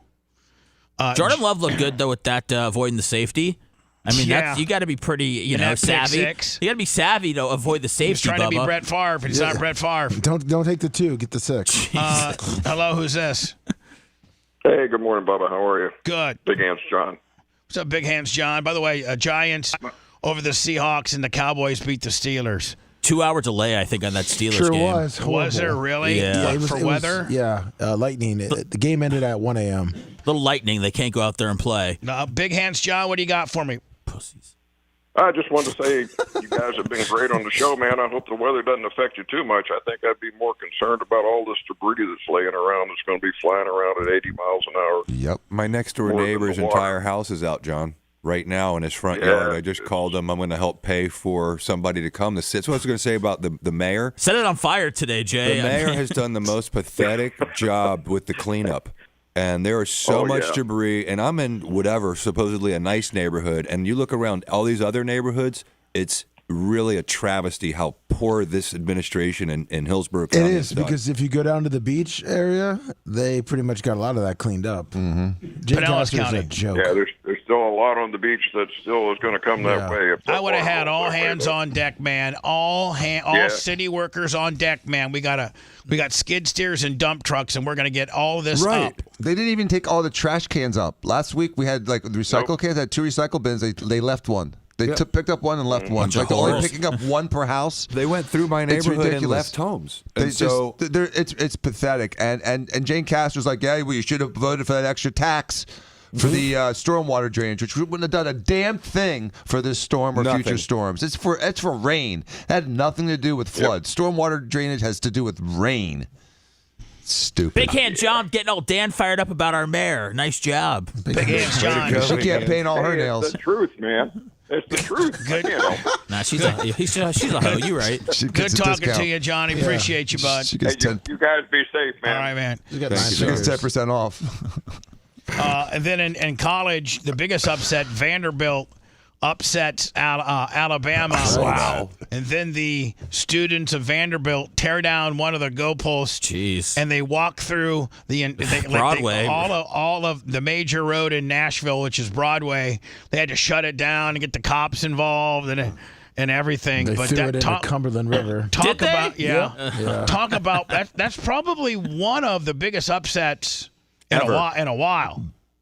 I mean, what is it? The big upset because it's just little old Vandy beating Alabama, or is it because we give all these teams these false rankings at the beginning of the season? We slap a 1 against Alabama because they beat Georgia. Maybe they aren't the number 1 team. Well, I mean, historically, if you look at the program and you look at their level of competition, I mean, they probably and they beat the number 1 team last week. They were 4. They beat 1, meaning Georgia. That probably puts them at 1. They have a history of, I don't know, they've won half of the national championships in the last 15 years. So, No, they did the right thing, and I like that they took the goalposts on a tour.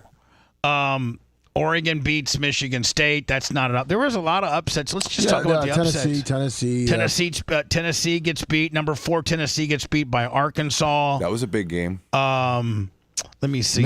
Michigan loses to Washington. Texas A&M beats number 9 Missouri. That Miami game was awesome. I stayed up till 2 a.m. watching it.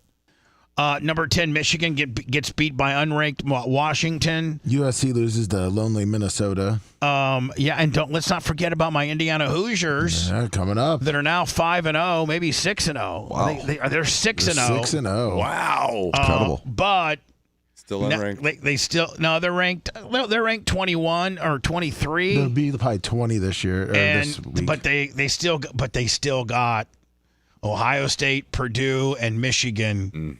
That's cakewalk. Purdue's horrible this year. Here is a little bit of video of the fans from Vanderbilt storming the field and tearing down the goalposts. Now, a lot of universities have these collapsible goalposts that you can't tear down. Have you seen Colorado has them. Yes. So can't take it down? No, you know why? Why? Because people used to get injured. So what they do is they're collapsible. They collapse them before the last play.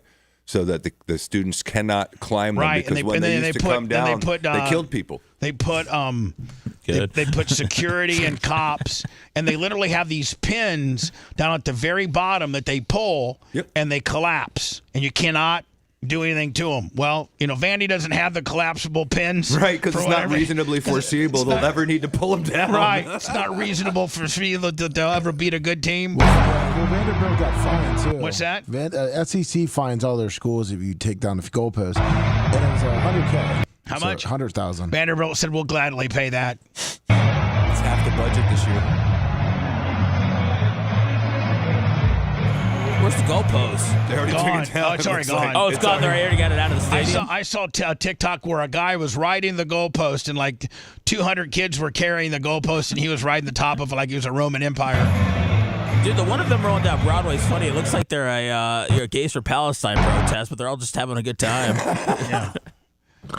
Let me go to words. It looks like this weekend was the first opportunity that Bronny and LeBron played together. Yeah, they're on the court for the first time. What was the outcome?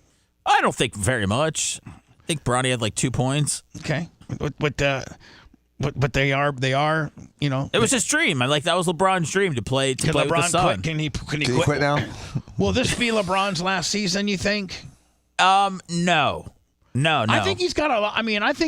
I think he's got a lot of averaging 17 in his tank, right? I think he could go 2-3 more years and still average 18 to 20 points a game. He can average 22 until he wants to hang it up. I don't know if you're playing with his son if that's his final dream, but I still think that they gotta go out on top in LA with some sort of championship or at least contending for one. When's the last time they were even in the discussion of being? They won the championship in the bubble. Oh, they did? I think that was Braun's first year, and that's been it, yeah. We'll get to that next.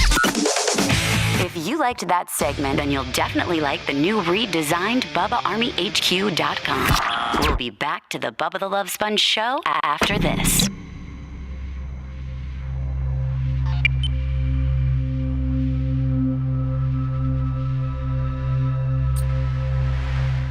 Look at that shit, it's growing. It's growing. Look at this. This is my steering wheel of one of the totaled cars this morning. Terry just sent me that. Are you going? That's just like salt watery shit growing in it. Isn't that gnarly? All right, guys, have a great day. See you, man.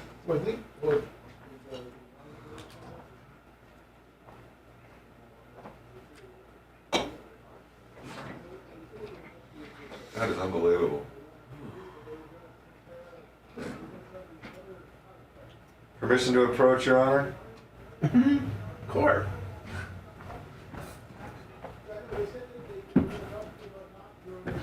Terry just sent me.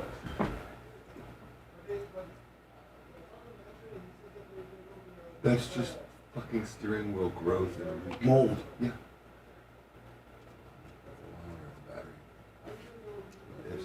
It's now so is he talking? All of them are total. Yeah. All of them are. But the amount of corrosion in 24 hours, 48 hours with the salt water is unbelievable. Wow. Oh my Lord. So all those people are like, oh, the car's gonna be fine. Your Rivian's not gonna be fine, dude.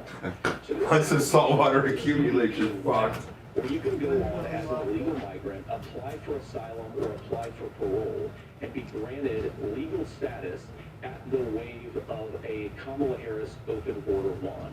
That is not a person coming in applying for a bill, does it?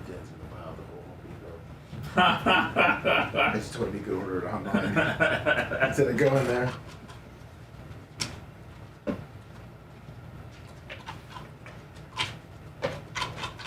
Jim Cantori was at Burns last night.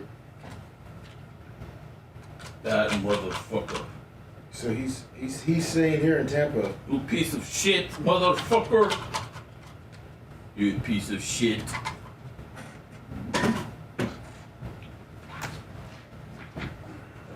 I'm gonna go drain the lizard. Hey, can you pee toward the street? Oh, to stop flooding? Yeah, we don't need any extra water in here. You're right. Yeah. Good call.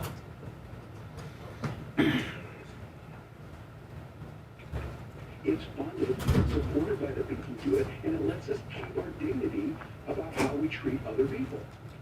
Thank you, Governor. And just to clarify for our viewers, Springfield, Ohio does have a large number of Haitian Morning, migrants everybody. who have major status. Concert was on the other night? Yeah. Thank you, Senator. We have so much to I get think to. every one of the bikes got pretty shitty. There was a lot of liquor consumed when I saw the bill.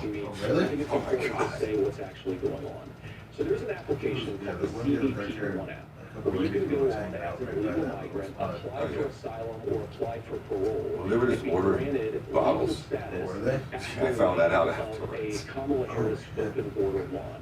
That is not a person coming What's up, in Rupert applying for Lips? a green card and waiting for 10 years. That is a deportation of Coco, illegal Nick. immigration order by our own. They just put family up everybody. Jake was teaching. We have on the books since 1990. Thank you, gentlemen. Oh, yeah. I know.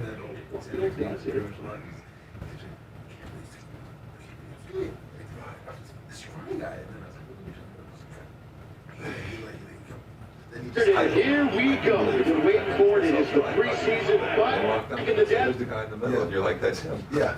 I had no idea. Because when that guy found out, he was dumbfounded and know what was going on.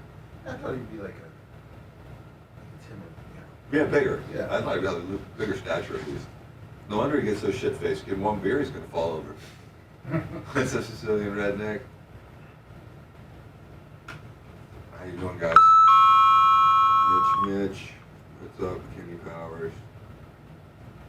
Primetime Toys, how you doing, buddy? Come on, HSMO, you know it. What's up, D. Brian Gilson? Steve, the grumpy old man, how y'all doing? Chip Jones. Let's sell that Dan Marino jersey. We could get $5,000 for that. That would keep us afloat. There you go. Could we really? Yeah, oh yeah.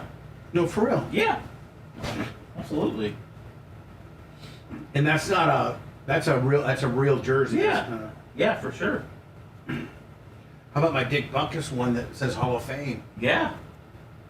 Oh, whatever. I'm gonna post them all on eBay. What up, Chip? Seth, can I give you my Gale Sayers? Yes. You got a Gale Sayers? Yeah, Hall of Fame. Auto? Yeah. You motherfucker.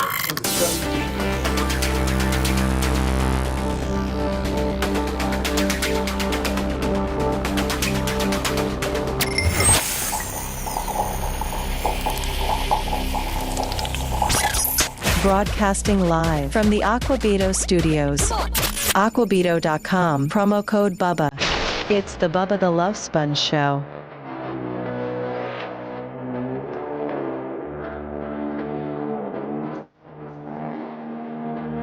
The Bubba the Love Sponge Show.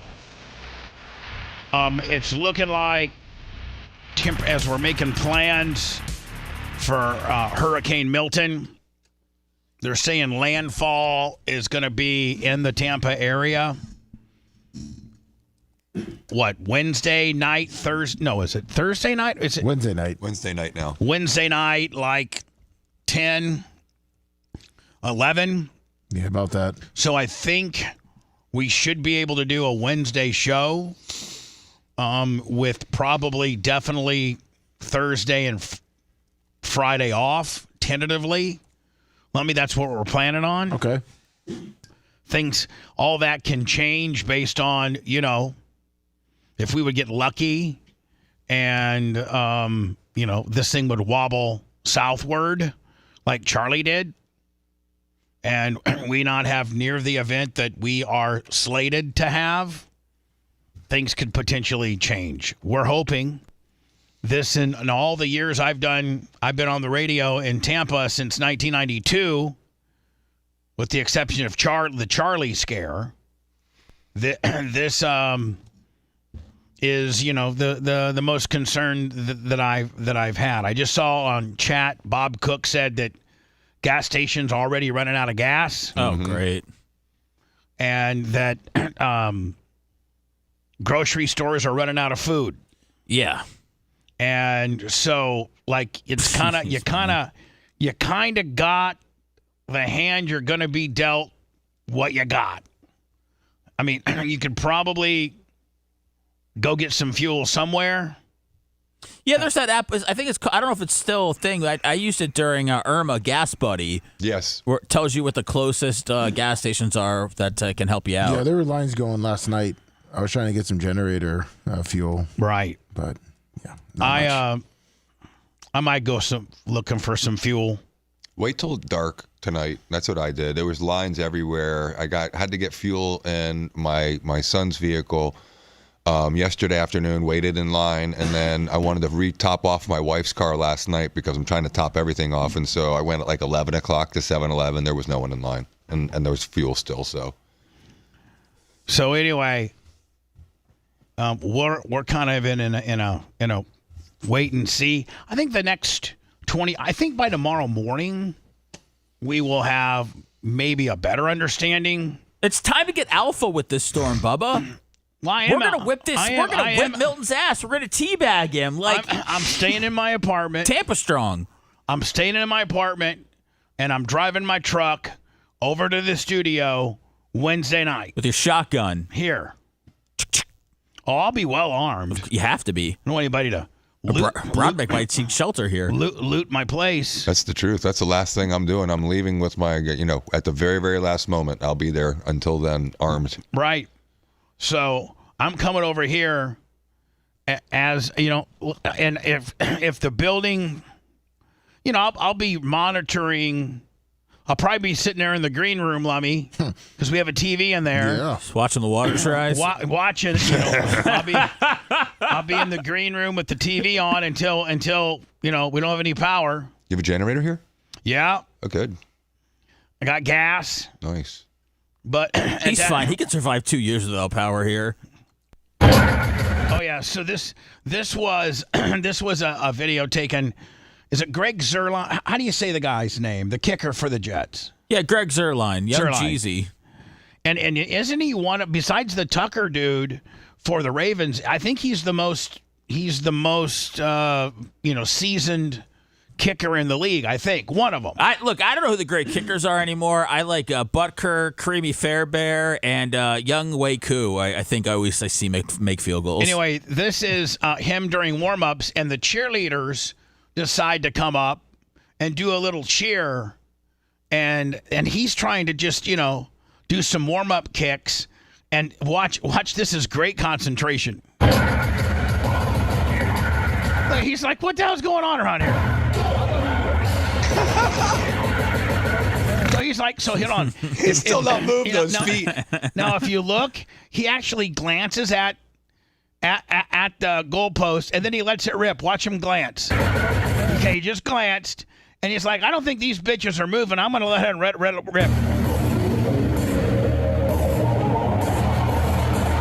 That's incredible. I guess maybe that's why guys come out really, really early, but it seems like the closer you get to the game with warm-ups, the more of a cluster F it is on field. Yeah, the more that, this sort of thing could happen. I love the guys.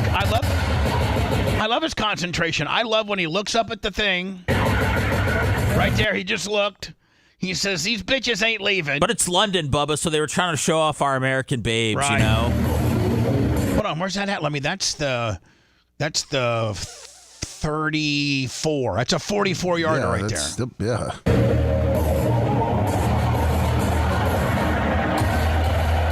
He's like, I got to get out of here. His wife was probably like, what were you doing talking to them? Oh, yeah, no. His wife couldn't be mad at all. He did nothing wrong. He looked. Whatever. And here we go. We've been waiting for it. It is the preseason, but LeBron James and LeBron James Jr. are on the floor at the same time. That is nice. What's up, Dad? Nothing, Dad. What's up, Dad? It's really nice. No, he's got to call him. He can't call him Dad at work. He's got to call him Bron. Oh, really? Yeah, LeBron. Did little LeBron? Did Bronny score? I don't know. I think LeBron or little Bronny might have had a couple points. I don't think he played a whole lot because they're really getting ready for the season. But that like Bron tweeted last night that he still can't believe that happened. I mean, just think about it. I mean, I know everybody likes to clown LeBron, but getting to the point where, you have a kid, young enough to where you're still playing and here your kid makes the NBA, whether you influence that or not, at least you were good enough to have that impact. And to see him play with his son, dude, I mean, his life's probably made. Listen, man, here's the deal.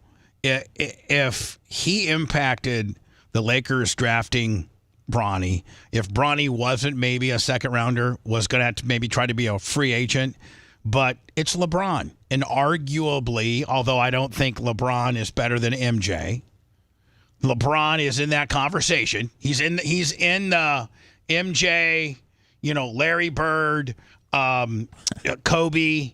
You're the only one that puts Larry Bird into the conversation. I mean, Larry Bird's not the greatest of all time, but he's certainly in the conversation of being, top 10. Yeah, top 10. Yeah, top 10. Top 10. So LeBron, Kobe, Michael Jordan, Magic. God, definitely Magic. Larry. Lou Alcindor. Probably. Absolutely. Kareem Abdul-Jabbar. Absolutely. And so, hey man, if the Lakers can keep LeBron on their team a few more years by drafting Bronny, and it's not that big of a stretch, LeBron has earned it. Absolutely, he's earned it. I mean, really, in the NBA, Bubba, they really just 8-9 guys are playing a night. There's really 3 or 4 guys that never see action, and I would imagine that Bronny is going to be one of those guys. They talked earlier about, I think him being in the G League to start off the season, so I don't know if he's going to end up making the team or not, but, we'll bring him along, and it's a great story. It is. It really is. And you can't get mad. And if the people say, well, it's because he was LeBron. LeBron? Maybe the guy did get drafted and has this opportunity because of his father, but his father is one of the greatest of all time. Nobody cared about NBA second-round picks until Bronny went in the second round. Right. Now, Michael Jordan had a kid, went to UCF, bounced around, and he just didn't have the skill set. There was never the conversation, and I don't think the timing was the same either. Michael was already gone. I think MJ abandoned him. I think he said that he knew the kid didn't have the talent. He goes, I got to disconnect. Same thing Larry did with Eddie. Eddie Bird broke all of Larry's high school records because Eddie had the three-pointer and Larry didn't. So Eddie beat all of Larry's high school records. Well, then Eddie comes to Indiana State as a freshman, has to sit out a year because he was Prop 48 because he's dumb. And so he didn't really, in this offseason, really work as hard as he wanted. And Larry, I think you could probably find me quotes, Lummy. Larry said, I think Eddie's got a lot to learn. I think he's lazy, and I don't know that he's good enough for the league. He tried out, I think, for the Kings and a couple other after he was done with college and never, was good enough to make it. But Larry publicly shamed Eddie after his sophomore year. Eddie was averaging 18, 19 at Indiana State. They're like, oh my God, he's going to be as good as his brother. And I think Larry's like, I don't think so. He's lazy as hell. Yeah, he said he was lazy. And then he also looks like he was undrafted, did an 11-day free agent camp with the Kings. I was right on that one. He was drafted in the second round by the USBL with the Suncoast Sunblasters. He used to play down here. I think the Suncoast Sunblasters were based in Clearwater or St. Pete. Look it up. I think I'm right. Their Wikipedia page doesn't work. So. I think I'm right, but I was right that he went with the Kings. Yep. Didn't make it with the Kings. I think he tried based in Tampa, Florida. Yeah. God dang, am I the man? What's the game? Is it six separation of Kevin Bacon or something? Yeah. Bubba's got that with Larry Bird, except it's 6 degrees. 6 degrees. It's 2 degrees of separation. I think I got a lot of degrees of separation to a lot of different celebrities. You can connect any Bubba. I think about this on the weekend, man. You can connect anything to Larry Bird or Dion. That's true. There's maybe 6 degrees of separation to Dion and 3 to Larry. Okay. So that now, for the most part, I think we would all agree that Saturday Night Live is a very liberal-leaning show. Right? As far as they're out of New York. Is it okay to say I don't watch the show? No, of course not. Okay. I mean, I don't either. I don't but know. Saturday Night Live is not the Saturday Night Live that we grew up with. No. Is it woke, would you say? Well, I would say borderline, yeah. Borderline. It's not nearly as funny as it used to be. I mean, there's some unbelievable franchises that came out of there. I mean, Chevy Chase came out of there. Dan Aykroyd came out of there. John Belushi came out of there. Eddie Murphy came out of there. You're talking people decades ago, though. I mean, the reality is the last 10 years or so, it has been really horrible, marginal. Pete Davidson. And it's been really very, very average. And absolutely horrible. And it has been super left-leaning. So they are very left-leaning. And when they are making fun of Kamala, she's got such a good character. Well, yeah, Maya Rudolph is just, I mean, she's perfect for it. Right, and then who's the guy up there on the right? Seth, he's another famous comedian. Pitty was telling me his name. This guy's unbelievable. Tim Waltz. Oh, I don't know who the. I don't know who the Tim Waltz. It's a very famous comedian. I just can't think of him. God, he does it perfectly. The best Kamala impersonation is the girl that walks into McDonald's. She's an unknown. I don't know. I don't know that she's a famous person at all. As far as comedian, she should be soon if she's been doing more videos. Oh my God, Jim Gaffigan is the guy. That's it, Jim Gaffigan. Seth, you saw the one with Kamala going to McDonald's, did you not? Yeah, I sent that to you. Yeah. I thought. Oh my God, I sent that to actually a lot of people that aren't even into politics because it was just so funny. It was so dead on too. Yeah. Let me see if you can find that one for me. Okay. Because she could make remember Saturday Night Live for the longest time? They had Alec Baldwin doing Trump, and he was good. He was pretty funny. He was good. And then for the longest time, they had Tina Fey doing Sarah Palin, which incredible. She was dead on. Now they got and that was always making fun of a conservative type deal. Because they're very liberal. Now, Kamala might have some problems when you got Saturday Night Live clowning you. Yeah. Usually, the liberal candidate is sacred ground and not, is kind of out of. But not when you have somebody that can impersonate her so well. I know, but it's just this is very rare air. Mm-hmm. They don't do it very often. Is that Dana Carvey? Yes, he's so good at it. And wow! Boy, to bring back Dana is great. Yeah. Dana was one of the talented ones. Look at his face, dude. That was really good, man. You didn't see the one from last week, Seth? No. Oh, I got to send it to you. It's the best piece that Saturday Night Live has done in 15 years. Let me find it or send it to me. The cold open from the 50th anniversary last week. I sent you the Kamala check too. All right, too. I gotta go to words. I also got where Fox News had Tim Waltz on, just absolutely hammering him, and it's amazing how he's able to turn all of this around, all of his missteps. And we're not saying vote one way or the other. We're just making an observation of Tim Waltz's appearance on Fox News Sunday. Bubba, I don't know what the poor guy's about because he has to clean up everything that he keeps saying. And then now the cleanup, his new cleanup tactic is to put it on Trump. Yep. Is to distract you with Donald Trump. Don't worry about what I said, and don't worry about my missteps. But do you know what Trump's doing? That's what he's doing now. We'll get to that next. If you want a deep dive into the Bubba the Love Sponge show from the past, go to BubbaArmyHQ.com. We'll be back after these words.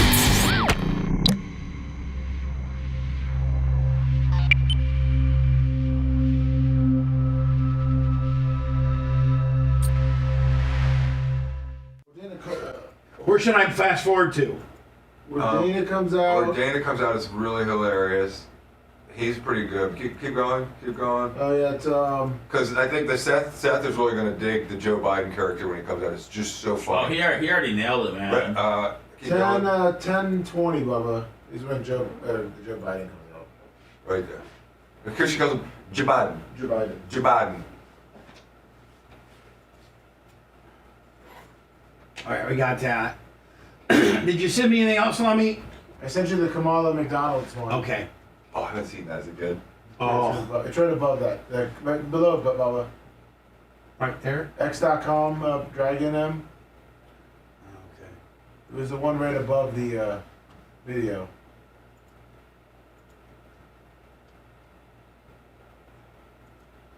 Okay. All right, hold on. Oh, so wait, Jay, wait till you hear this. her mannerisms and her, oh my God, this woman here needs to, I don't know who she is, but she needs to really start fucking working this gimmick.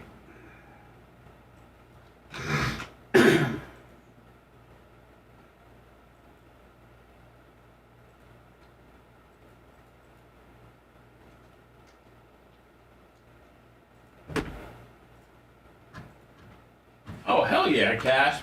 Andrew Luck stuff does well. People love Andrew Luck.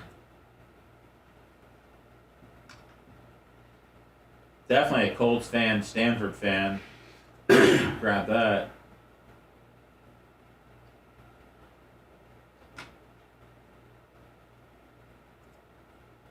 Andrew Luck was a smart guy, man. That's why he got out early. He did. But out at 30, right? Yeah. It's just like, I think I want to have surgery every day for the rest of my life. What up, Hockey Farmer? And he was a good player. Oh, dude, he was great. He was great. You BTLS? You love me BTLS? I'm trying, Hockey Farmer. I might have to get a bunch of podcasts recorded over the next couple days. But if I have to flee to my parents or something, I'll bring my podcast equipment so I can cut a solo show. Maybe I'll interview my parents. We'll see. I got access.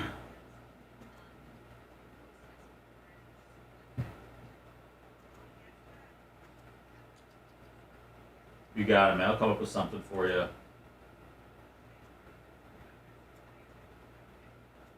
I'll make them long, too, especially if I'm bored.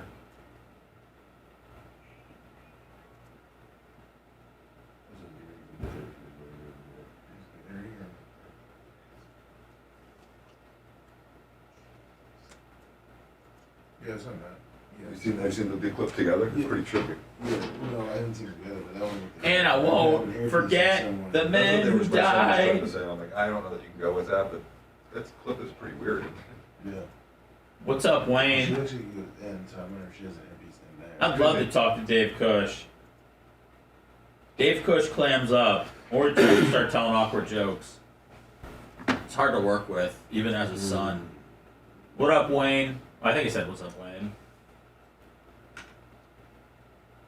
What's up, Dr. Steve? What up, 305? What up, Steve? What up, Tina? Solo show during the worst of the storms. I need internet connection for my recording. So 305 Express. Hey, I'll do it. As long as I have that. Hip hop mogul P. Diddy was charged by a Manhattan federal court running a massive criminal organization in the incident, and the seriousness of the allegation. Users revealed that over the years, victims remained silent. Jason Otto, man, I'm a slut for the Chiefs. Taylor's supposed to be there tonight. On April 15, 1999, Diddy stormed into the office. Saints are weird. Unpredictable. Let me, who we got tonight? With points?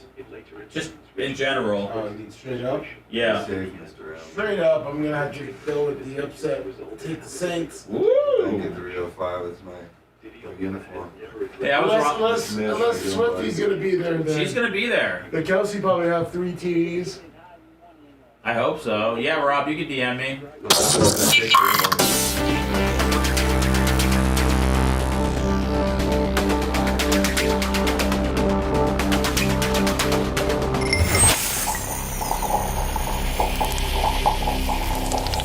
Broadcasting live from the Aquabeto Studios. Aquabeto.com, promo code BUBBA. It's the Bubba the Love Sponge Show. Jay in for Dan to the top of the hour.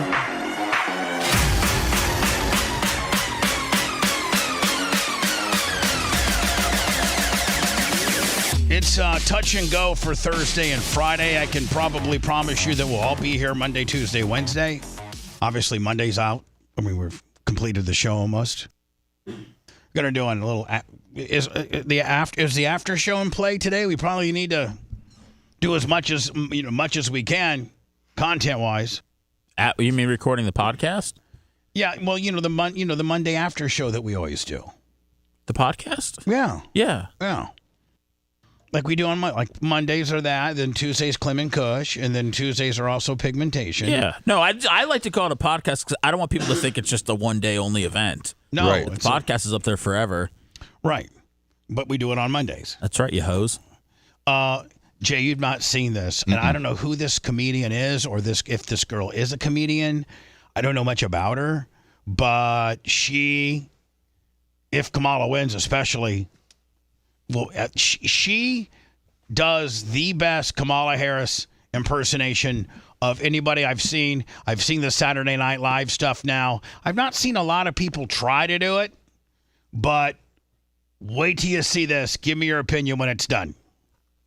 I'm Kamala Harris, and today I'll be showing you my old John. Wow. Yeah, Mickey D's. We all love a Whopper. Did you work at this location? No, but it still signifies 1 in 3 Americans will work at a McDonald's at least once in their life. It is America. Okay. Let's go get a Whopper or something. Yeah. By the way, she's at McDonald's looking for a Whopper. Shows her how stupid she is. I like some fries. Oh my God, it smells like home. No, they didn't have these when I worked here. I don't know how this works. Watch. I don't like that at all. And under my rule, there'd be no more. I mean, wasn't that pretty? I mean, that's pretty damn good. It's pretty good. If you close your eyes, you can hear her voice. It sounds very similar. Hers too.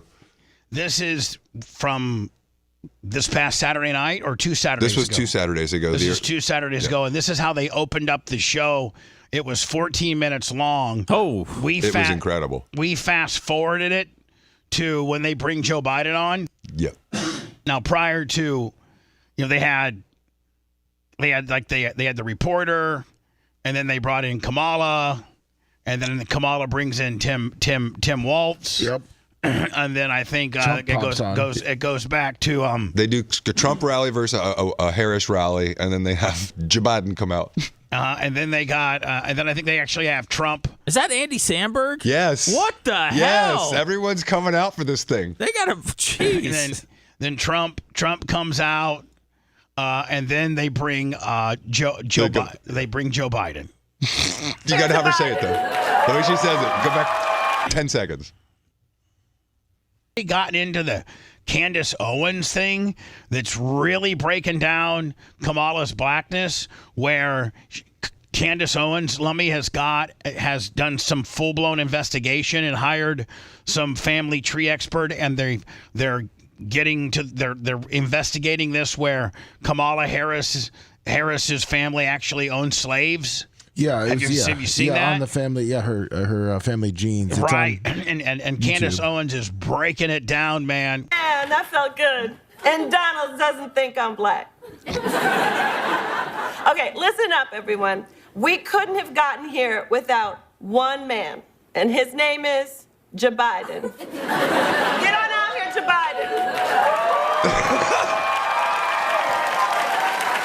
And it's Dana Carvey playing Joe Biden. By the time Joe, leaves office January, whatever the hell, he'll look like Jimmy Carter and his mouth wide open and saying that they're the exact same. Him coming out and saying that she did everything with him. He's never done a press briefing on a Friday while she was about to do a big thing. He comes out, does a press conference, and says she was behind me. Everything I did, we're like one and the same. So Sunday. With Shannon Bream, I didn't know who this Shannon Bream chick is, but she's pretty steamy for a little MILF. Yeah, she does I think 8 or 9 a.m. She's from Tallahassee, went to Florida State University. She was a beauty queen that got her degrees through scholarships. Her parents are teachers. She's married, no children, a lawyer, very smart. Wow. Very smart. And does Sundays on Fox. Yep, she does. And she does all the Supreme Court reporting because she's an attorney and she can look at unbiased. Nice. Well, she actually had Tim Walz on, and they're trying to now kind of roll Tim out to unwind some of I think it's 5 or 6 things that he blatantly said that was a lie or bad or misinformation. and people are killing him on. Like, one, did he carry a weapon? Like, there's just a whole bunch of stuff. She gets to all of it. She lists it. She gets to every bit of it, and he doesn't answer any of it, and he blames it all on Donald Trump. Oh, perfect. Out against it long before. And she is a little pit bull, man. Like, she's very cordial and nice while laying the wood to him. Out against it long before President Trump indicated he didn't like it either. Listen, before we go, because I wish that we had a full hour, I want to give you a chance, because you called yourself a knucklehead this week, to talk about some of your misstatements. You've modified your story or explained that you misspoke about things involving your military rank, about carrying a weapon in war, your 1995 DUI arrest. All right, so here are the things that he spoke about during the debate. That's it. That people are now really busting his balls about. His military rank, he carried a weapon in war, his 95 DUI arrest, using IFV, and his 1989 Hong Kong China visit timeline. I didn't know about the DUI thing. Yeah, they hit it. Yeah, they hit it. Oh, man. He lied and said that he wasn't drinking, that he had like a head injury from the war. Right. So in 95. So she lays it out. 5 things. She sure does. She lays it out, and it's the 5 things that the Democrats and Kamala and the party are trying to either sweep underneath the rug or fix. Yeah. And so she gives them an opportunity, and every one of them is Donald Trump's fault. Can I say one thing just to show Seth understands something? Because these are all facts that you cannot undo. He lied about the rank that he retired under. He said that we need to outlaw the weapons of war he carried in war. The DUI arrest has been swept under the carpet, and he claimed that he wasn't drunk, that he had a head injury from the war.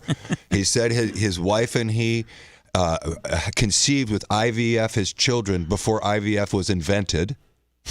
And in 1989, he says that he was in China during the Tiananmen Square thing. Don't forget that he also did say he was a head football coach, which later found out he was just an assistant. Bubba, there's no difference between a head coach and an assistant, is there? Oh, there's a lot. Did he do fertility instead of IVF? Yes, okay. but yes. I get what you're saying. Children, Gus and Hope. Being in Hong Kong and China in the summer of 1989 during the Tiananmen events, a lot of people would say they couldn't get away with saying, I'm just too passionate, my grammar's not right, I'm a knucklehead. What do you say to the American people who think, I don't know that I can trust this guy with all those modifications to be... I mean, and again, I think what she's saying is, 1 or 2 of these, we get it, you're a knucklehead, you misspoke. But you rattle them right on down, buddy. I mean, you got quite a bit of them in America. Americans... Some Americans have indicated they got a problem with it. The potential commander-in-chief of this country. Yeah, well, I think they heard me. They heard me the other night speaking passionately about gun violence and misspeaking. And I got to be honest with you, Shannon, I don't think people care whether I used IUI or IVF when we talk about this. What they understand is Donald Trump would resist those things. Look, I mean, so like, you completely gloss over what you did. And you make it about Trump, where, I mean, I don't know. I speak passionately. I had an entire career, decades before I was in public office. They know, and I'm very proud of my 24 years in service and my record. So let's not forget the 5 indications, the 5 things that he misspoke about, and let's see if he answers any of them. I've never disparaged someone else in this, but I know that's not what Donald Trump does. They disparage everyone. The personal attacks. I will own up when I misspeak. I will own up when I make a mistake. Let's be very clear. Out against it. That's all I got. I thought it was the one that I saw was a little longer than that, but that's the way that it went. He goes through. He doesn't answer any of them at all. Nope. And blames it all on Donald Trump. FEMA. Supposedly, I've seen that FEMA is going to offer you $750. Yep. If you've just lost everything. You can apply for it to get in about 10 days. One of the reasons why FEMA is really, really not handling the Hurricane Helene devastation is that they've ran out of money. In taking care of all the immigrants' housing and food and transportation, and that's came out. Healthcare. All of that, all the immigration money that we've spent on housing and healthcare and feeding the immigrants all comes out of the FEMA funds. And FEMA is in shambles right now with regards to having any money or immediate funds to be able to help mostly, the North Carolina people. Rural red people, red country. Video shows bridges, homes washed away in North Carolina after Hurricane Helena. I guess, I don't think this is a story per se. I just think this is one of those video deals. Yes, it is. Residents in North Carolina, a town that was totally destroyed by Hurricane Helene, fending for themselves after FEMA told them that a road closed sign as an insurmountable obstacle to the agency to navigate. So there was a road closed sign, and FEMA couldn't go around it. FEMA couldn't go around it. Mm-hmm. And, go ahead. It's saying that I guess they changed what they said. That they have enough money for North Carolina. They just won't have any money for the next natural disaster. Right. So this is one of those ways where you can see how pretty much us, we're screwed. Yeah, how biased all the television stations are. Because if you turned on MSNBC this morning, they were saying that he stated without evidence that the hurricane relief has been affected by it. Well, Mayorkas himself came out and said that we don't have enough funds for the whole hurricane season because they gave $1 billion to fuel, fund, feed, house, healthcare, all the illegal immigrants. And so I've been wondering for 3 years, where are they getting this money? Well, they took it from FEMA. No, That's how they did it. Because we haven't had any big natural disasters, so they got the big FEMA pot of gold over there, and they just use that.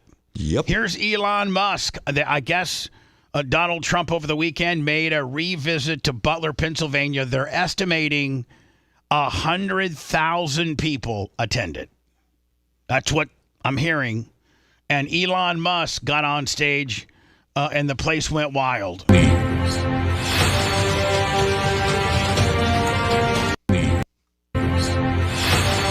And I think he got up and spoke too. He did. Yeah, he did. He did it all. People said he's very, very stoned. Was he really? That's what people say. Yeah, I would say. Weird. Listen, I would say that I'd feel comfortable with him being the president. The thing is he's probably on the spectrum. He says it himself. He may have a little Asperger's, and so he's a little bit socially awkward. But when he starts talking, the speech he gave about the First Amendment, the Second Amendment, and courage under pressure, he says the way you determine courage is how someone reacts under pressure. And you have one president that can't walk up a flight of steps, and you have another one that was literally shot in the head and says, fight, fight, fight. Oh, is this where he jumps? Yes, it was awkward. American astronauts into space. Come here. Take over, Eli. Just take over. Oh, my goodness. So when he starts speaking, it's fine. You see, that's like... Somebody said he jumps like he was homeschooled. He jumps like he's homeschooled. 100% No PE for him. No PE. He looks like an older Nicholas, doesn't he? Bubba? He's a little bit. As you can see, probably one guy that's actually smarter than Nicholas. I'm not just MAGA, I'm dark MAGA. Well, first of all, I want to say what an honor it is to be here. And, the true test of someone's character is how they behave under fire.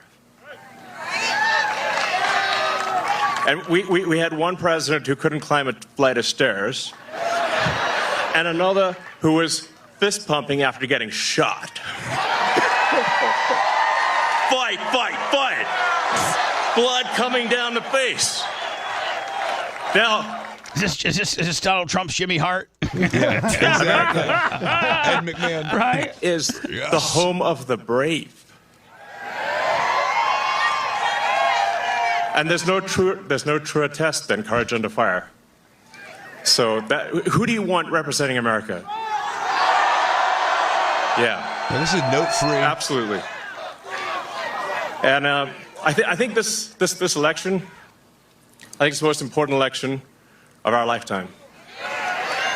This is no ordinary election. The other side wants to take away your freedom of speech. They want to take away your right to bear arms. They want to take away your right to. Hey, Lummy, I guarantee you, man, they had some snipers on the roofs this time, didn't Sure they? did. Sure did. And he was in front of a whole fleet. Vote effectively. got 14 states now that don't require voter ID. California, where I used to live, is just passed a law banning voter ID for voting. I still can't believe that's real. So how are you supposed to have a proper election if there's no ID? Do you remember when people were worried about, social media, just kind of being one way? Mm-hmm. Oh, they've opened that wide open. They've opened that wide open. When you got the guy that owns the only real place that you can say, man, I got down a few rabbit holes on Twitter this weekend, and they are very inappropriate. Twitter's very. Oh my God, the guy was like, he would have a black girl on. He would say, "Do you know that you're a dirty?" Wait, were you looking at porn? No, I was just looking at this one dude, and he would make fun of black guys, and then put a monkey face on and Was he a black guy? No, he was a white guy, and he would have a black person on and would call them all these slurs, and then put a monkey face on, and that's free speech, baby. I was wondering why the algorithm, Bubba. And I was like, why in the even free speech? I get it, but that's wrong. Bubba, that guy started popping up on our X yesterday, and I was wondering why. A lot of racism stuff started popping up. Oh my God. Bubba's been monitoring that guy. It's offensive, but it's not indecent, Bubba. And you bring up the perfect point: that's horrible, and you should be able to turn it off. And I did. And that's it. Well, who censored it? You censored it. I actually watched it more. I was like, oh my God, you're allowed to say this? And then you probably saw who the guy was. Radio stations are worried about putting me on, and this is allowed? Please. So anyway, I mean, you're right, Seth. With the exception of X, I don't think X is banning anybody from saying anything. Oh no, it's come one, come all. It is. Elon's the leader, man. I had to mute him. All of his stuff kept popping up on my timeline. You muted Elon? Oh man, he overcooks the tweets, dude. You're listening to the Bubba the Love Sponge Show. If you want 24/7 on-demand Bubba and the crew, go to BubbaArmyHQ.com. The Bubba the Love Sponge Show will be back after this.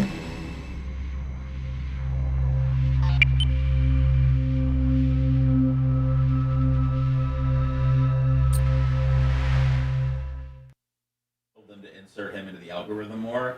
What was it? I read the story that he got mad that it was during the Super Bowl, and he got mad that he tweeted like something about the Super Bowl, and then somebody else did it, and they maybe the NFL did it, and they got like 4 times as many impressions, and he was I think he was pissed off. He didn't know how that he didn't get him, so that he may have them change the algorithm so he pops up more. Yeah, we love big women. I love women's. I love women's.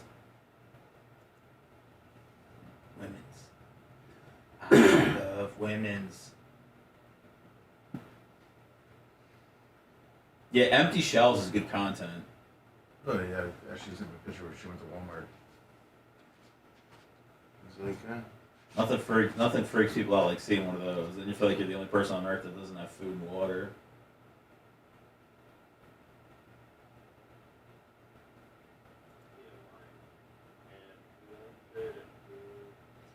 This doesn't bring me a joy to say. I get the beef in the way of the cooler, right? This doesn't bring me a joy to say.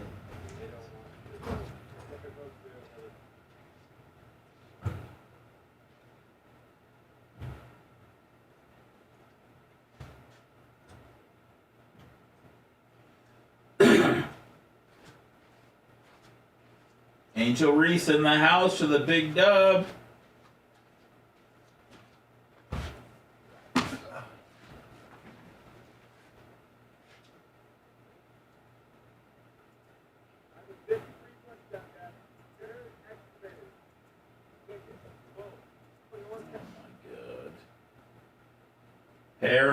Paranoia, everybody's coming to get me.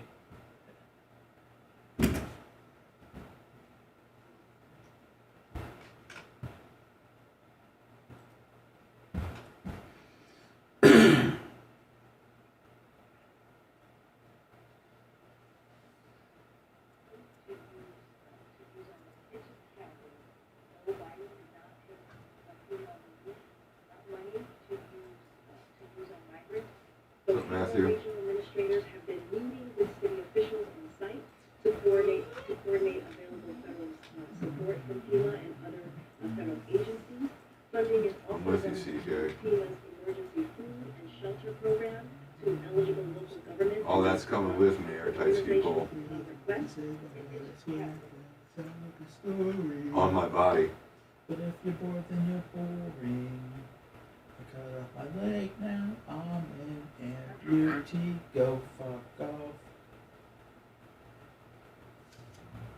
I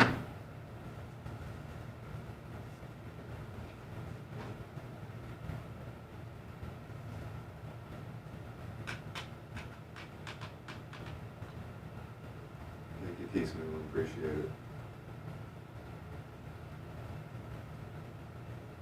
I think it's in 30. I think I got it here. Did we get these We the People? I'll be putting out my own album soon. Don't worry, everybody. No, that was from Mark from Targo, Camp 30.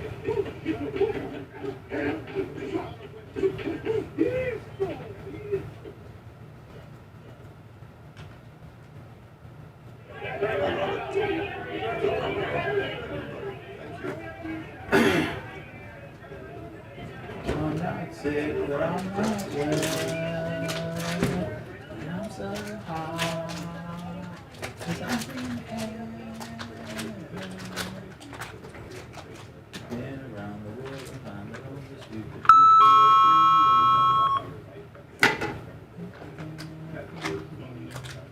and I don't even know the TV.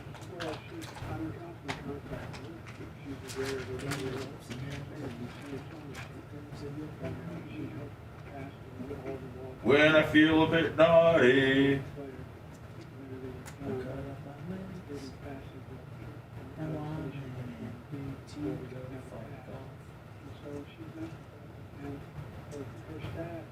no line, free of charge.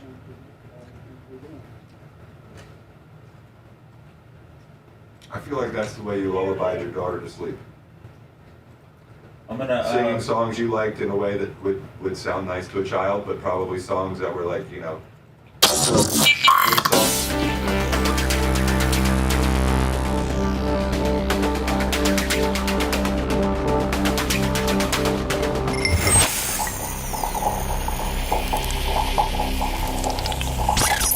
Broadcasting live from the Aquabito Studios.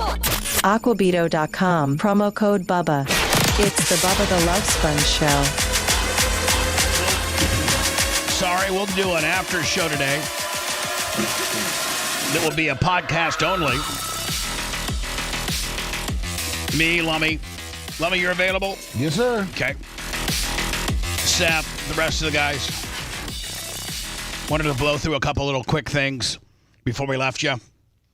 I guess this was the big booty Latino, AOC in Texas, talking about how they're going to win Texas now. Yeah, they're going to turn it blue. Yeah.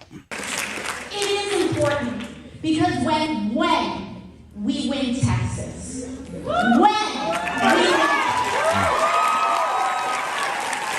transform this country for a generation. And she's right. If they ever were to win Texas, it's over. Isn't she just a representative in Brooklyn? Yes. Like, Yeah. What is she doing? Yeah, well, she's popular and she's hot. Is she? So they roll her out. That's what they say. Yeah. A generation. And that is why this state And she's popular because she's made herself popular. is so deeply important. It is important. And then finally, I'll leave you with this one. Our president. Just pops in for a little presser. He never does this. First time in his whole First time in presidency. nearly 4 years. First time in 3.75 years. Wait, is this how does he leave this one with the zinger? Is this that one? Yeah, I think, well. No, I think this is where he just doesn't even know what to say or do. Well, no, this is where he says, I think, man, Kamala, she's been with me every step of the way. I think that's where he says. By the way, the press is absolutely insane. Like, they just can't wait. Like, they all got so many questions for him. What's that? Sounds like a Chuck E. Cheese in there. What are they doing? Well, they've never had a chance to ask him anything. 4 years of questions. They got 3.5 years of pent up everything. Yeah. All right. Go ahead. Nandita, sir. No, sir. I didn't call on you, sir. Nandita. Thank you. Nandita, go. There have obviously been a number of crises that the country has been facing over the past several days with the hurricane, with the port strike, with the situation in the Middle East. Can you talk about how your vice president, who is running for the presidency, has worked on these crises and what role she has played over the past several days? Well, I'm in constant contact with her. She's aware we're singing from the same song sheet. She helped pass all the laws that are being employed now. She was a major player in everything we've done, including passage of legislation which we were told we could never pass. And so she's been... I mean, he's basically saying she's been there right with me all along. That's right. And her staff is interlocked with mine in terms of all the things we're doing. I heard they asked Remember Dana Carvey, 1,000 Points of Light? That's what he just did there. They asked him, I think, if he regretted dropping out of the race or something. He goes, I'm back in. And then he walked out. Is that what he said? Yeah. We'll be back in. Oh, did you see this, man? Yeah. A Caitlin Clark signed rookie card, $197,000. Do you know anybody that's got one? I don't, not yet, but I'm sure somebody will have that soon. How many did she sign? Do you know? Probably a lot. That's probably a 1-to-1, though. We'll be back tomorrow, maybe Wednesday, probably not Thursday. I don't know if we have a building left by Friday. Jay, appreciate you. Appreciate you. Thanks for letting me finish. You've been listening to the Bubba the Love Sponge Show, starring me, Bubba the Love Sponge, co-host and show historian Lummit. It's Seth, co-host and president of podcasting. It's Brian Matroni, king of counter programming. Rhett, the filthy ginger video editor. Yeah, back here wiring up. It's Mini Macho. The BRN agent, Thomas Buttoned Up B. Co-host Dr. Dan Diaco, Esquire of Council. Co-host J. Diaco, Esquire, the Spitting Cobra of Council. Now, time for the legal disclaimer. Exactly. The Bubba the Love Sponge Show is intended solely for the enjoyment of our listening audience. Any rebroadcast, retransmission, or other use of this show without express written consent of the Bubba Radio Network is prohibited. We must dissuade him of this delusion. Until next time, always remember. I'll repeat hello.